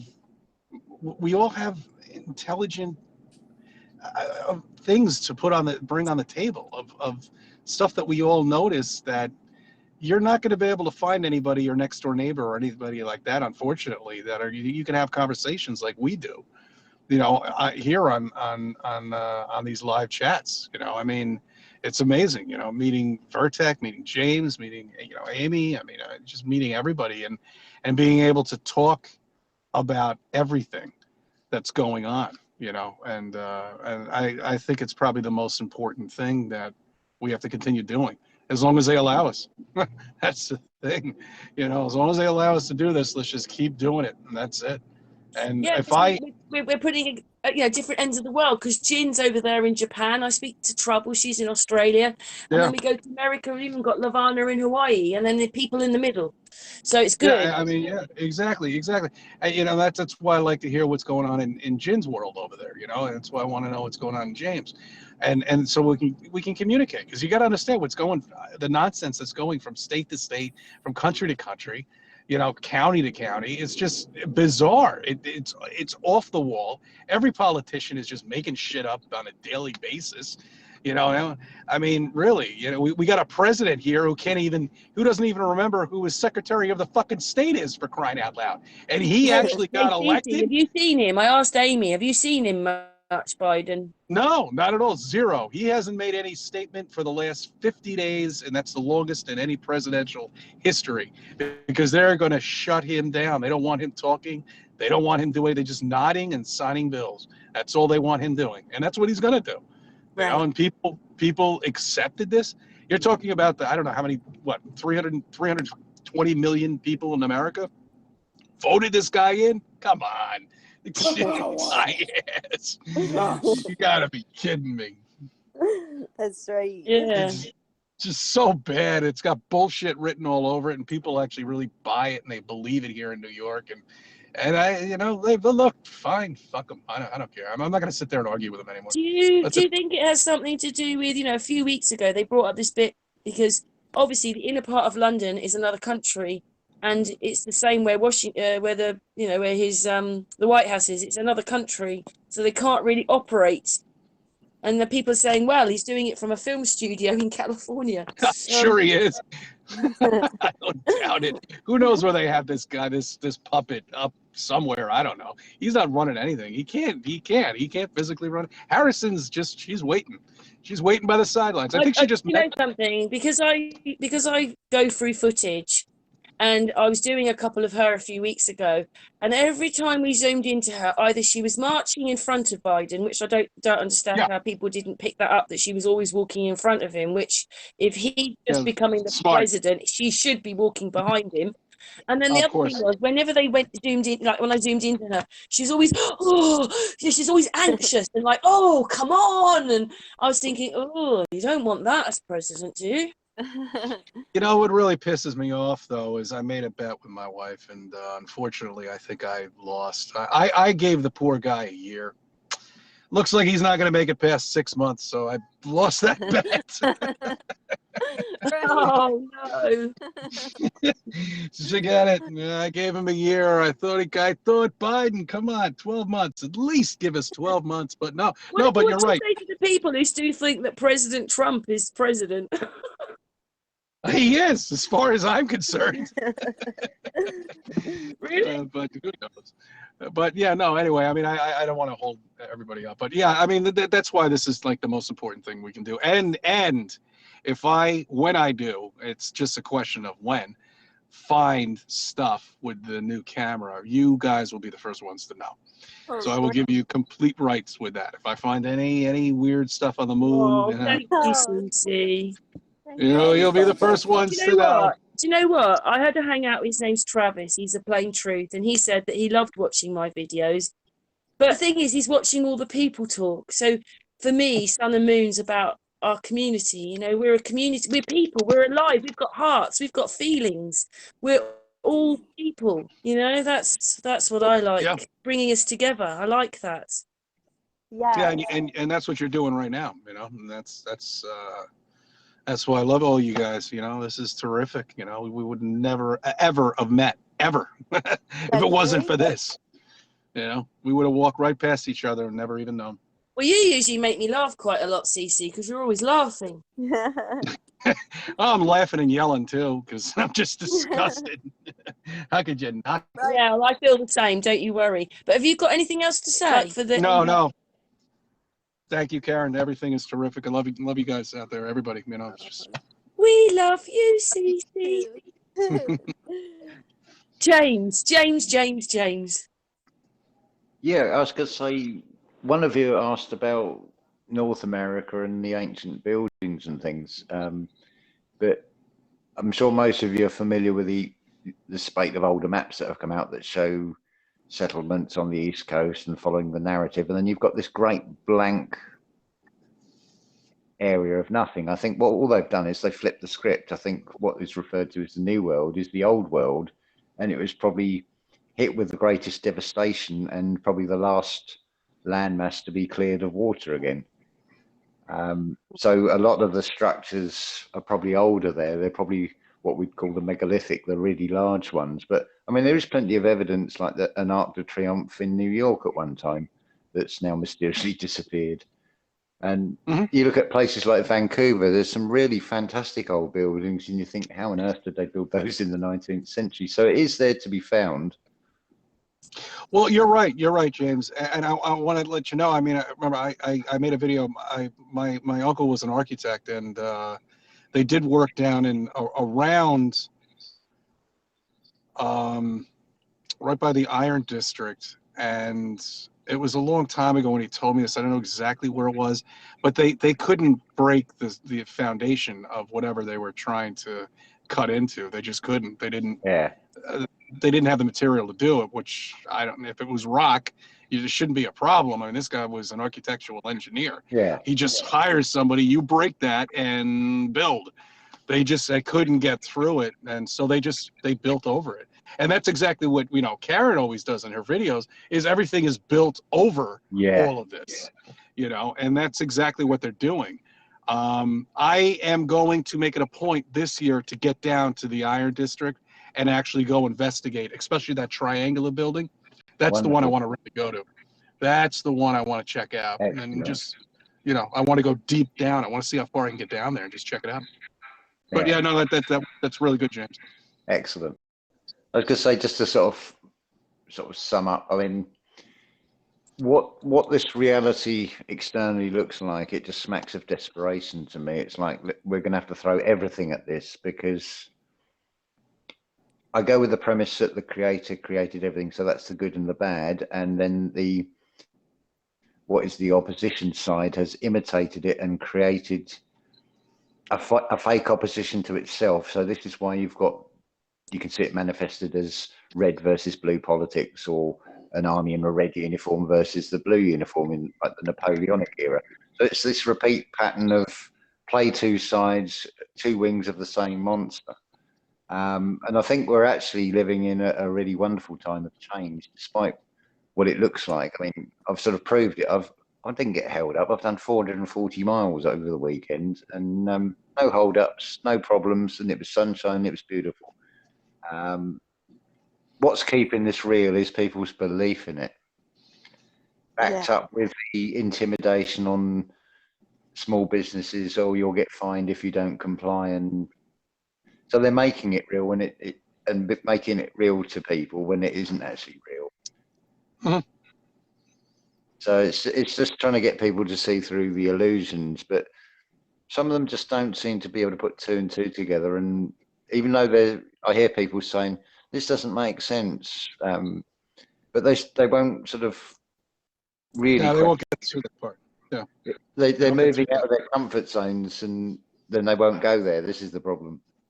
Yeah, it's a problem, and it's just that they're like almost like drones, in a way. There's no way of helping them. I mean, well, they're continuously bombarded with fear-based stories anyway, which is keeping them in a negative state, so that they're not being offered anything that's giving them any hope. No, and if you sit in front of the TV 24 hours a day and you're out of work collecting a check, I mean, wouldn't you go mad? Definitely. Right. Well, I'm convinced. It seems to me, that they make films, but there's no films all being made at the moment, is there? So now the television's taken over. They're now the drama. And people have to remember that, like when we watch EastEnders, Dynasty, Dallas, Coronation Street, whatever, soap opera, all the news is another version of that. Well, what's happened in the industry of the film industry has changed very, very recently, in that more women are getting nominated and winning awards right now as we speak. A young girl who appeared the first time in her life on screen has been voted best actress. That's all changed. They've changed the voting system, where there used to be like 2,600 people involved in all the voting. They slimmed that down to like 12, right? And when they noticed that there are too many let's say, of one kind of whites, let's say, getting too many awards, they slot that down and they start selecting others. So it's changed from that point of view. You know, the electing of who gets voted. More women directors are winning awards now, because it just wasn't enough. You know, women winning awards or winning director awards for their efforts. So that's changed in that sense. But I don't trust any of that though. I don't trust any of that, because when you realise these people are playing other people, so when they say, "Oh, it took us 2 years to make that film," it probably took 1 year to make the film, and then the other year they were doing all their other parts. Yeah, But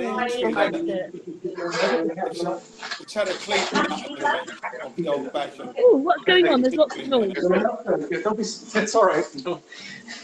You can go out. Thank you. Oh, it's beastie. Yes. James, have you finished, James? James. Yeah, sorry. Just for me personally, it's been wonderful because I'm actually getting to meet people that I've known from Facebook and talk to people through either YouTube or Facebook and things. It's wonderful. Although the technology is sort of not designed for our benefit, it's turned to be a very useful tool that we can use to our advantage as well. Yes, I agree. So it's not all doom and gloom. The system sort of has to give something back. Although they're trying to take with one hand, so that to achieve it, they have to. I mean, why would the system have encouraged everybody to read and write? It would have been far better if they'd have kept the population ignorant, the way it would have been, where just the priesthoods and things and the select few would have been able to read and then pass the messages on. But then it's sort of, I don't know exactly the real history of it, but people now, majority can read and write. We can communicate far easier. They've given us this, so it's actually turning to our advantage, I think. Yes. Let's hope so. Yeah. Yeah, I agree. I agree. And, you know, on our side. sorry about that before. I just went into the Chinese restaurant to order something, and somebody was so scared they didn't want to get near me. They're still dealing with that 6-foot social distancing. So, you know, I'm like, leave, go. You can go out the fucking door, okay? Don't worry. Caught live on Sun and Moon. You could have really freaked them out and said, It's just ridiculous. to hang up on people as well. What's that? What's that noise? Someone's about to blow up. Yeah. That's James, the end have you finished? James, Yeah, have you yeah. finished? Yeah, Have you- yeah. Thanks for that, James. Thanks for your wise words. Jin, you're the last one now. Oh yeah, well, thanks for inviting me back on the show anyway, Karen. And it was nice to be with all you guys and dolls. Thanks very much for those in the chat room who are listening and chatting away there. I didn't bring too much into the way of new stuff. It's been old stuff that I've gone over. But yeah, fantastic that you were here with us listening. I will say this, I'm making an appeal to you. Look after your health, because your health is your foundation. Go out there and talk about the things that are going on that's wrong, and then offer your kind of like solution and that, of what you've learned, to help others come to the same understanding. And maybe together we can make a change. Even in this year, we can help people to come to an understanding that, yeah, we need to change what's going on. And it might mean not actually going out and vote, for example, because all you're doing there is playing into their hands and sealing your doom at the same time. So thanks for that, you know, those of you who turn up and listen to us. Yeah, but not much more to add on to that for now. And I look forward to meeting you guys again, you know. Yeah, we'll do this again. I think we did really well, considering there's so many people on the Hangout today. And James, does your friend want to say anything? Is he there or is he not there? Rudy. Yeah. Oh, thanks. Yeah, thanks for letting me have a wee say earlier. It was good listening to you there and having a chat with you all. What's your sort of like? We've all been giving our outlooks to what we're doing or how we feel. So what's you got an outlook at all? You know? I've got along the same lines, you know, I concur with a lot of what I've heard tonight. You know, a lot of us have found and all, you know, seen the same things.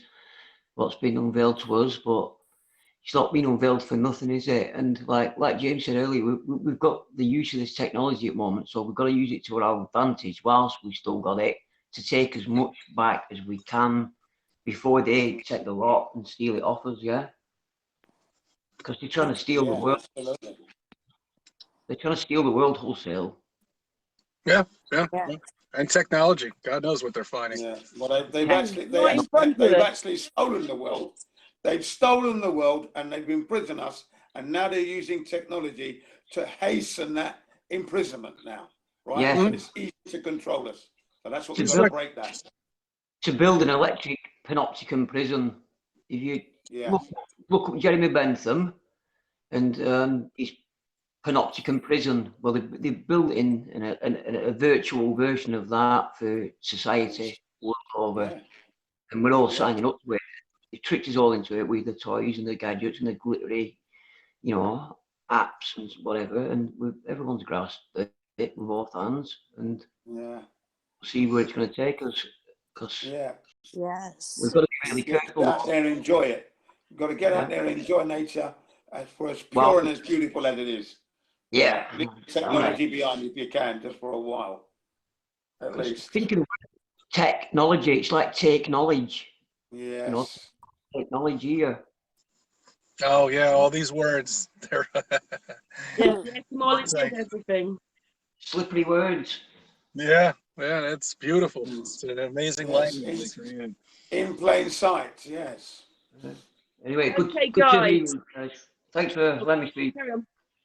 Yeah. All right, Thanks, Rudy. Nice Thank meeting you. you, Rudy. Thank you, Rudy. So if I say thank you so much, Virtec, mwah, thank you so much, Amy, mwah, and to Cece, mwah, and to James Pleasure. and Rudy, mwah, mwah, and to Jin, mwah, and chat room. Mwah. There's loads of kisses there and lots of love. And Yes. yes, thank you very much, everybody. Oh, Our thank pleasure. you. Bye. Bye. Take care. Good night, all. Good night. Good night. Yeah, good night all. Yeah. Good And night. be lucky. Bye. Get out there and be lucky. Make your luck yourselves, folks. Yeah, you need to. Yes. Have a good day, Jen.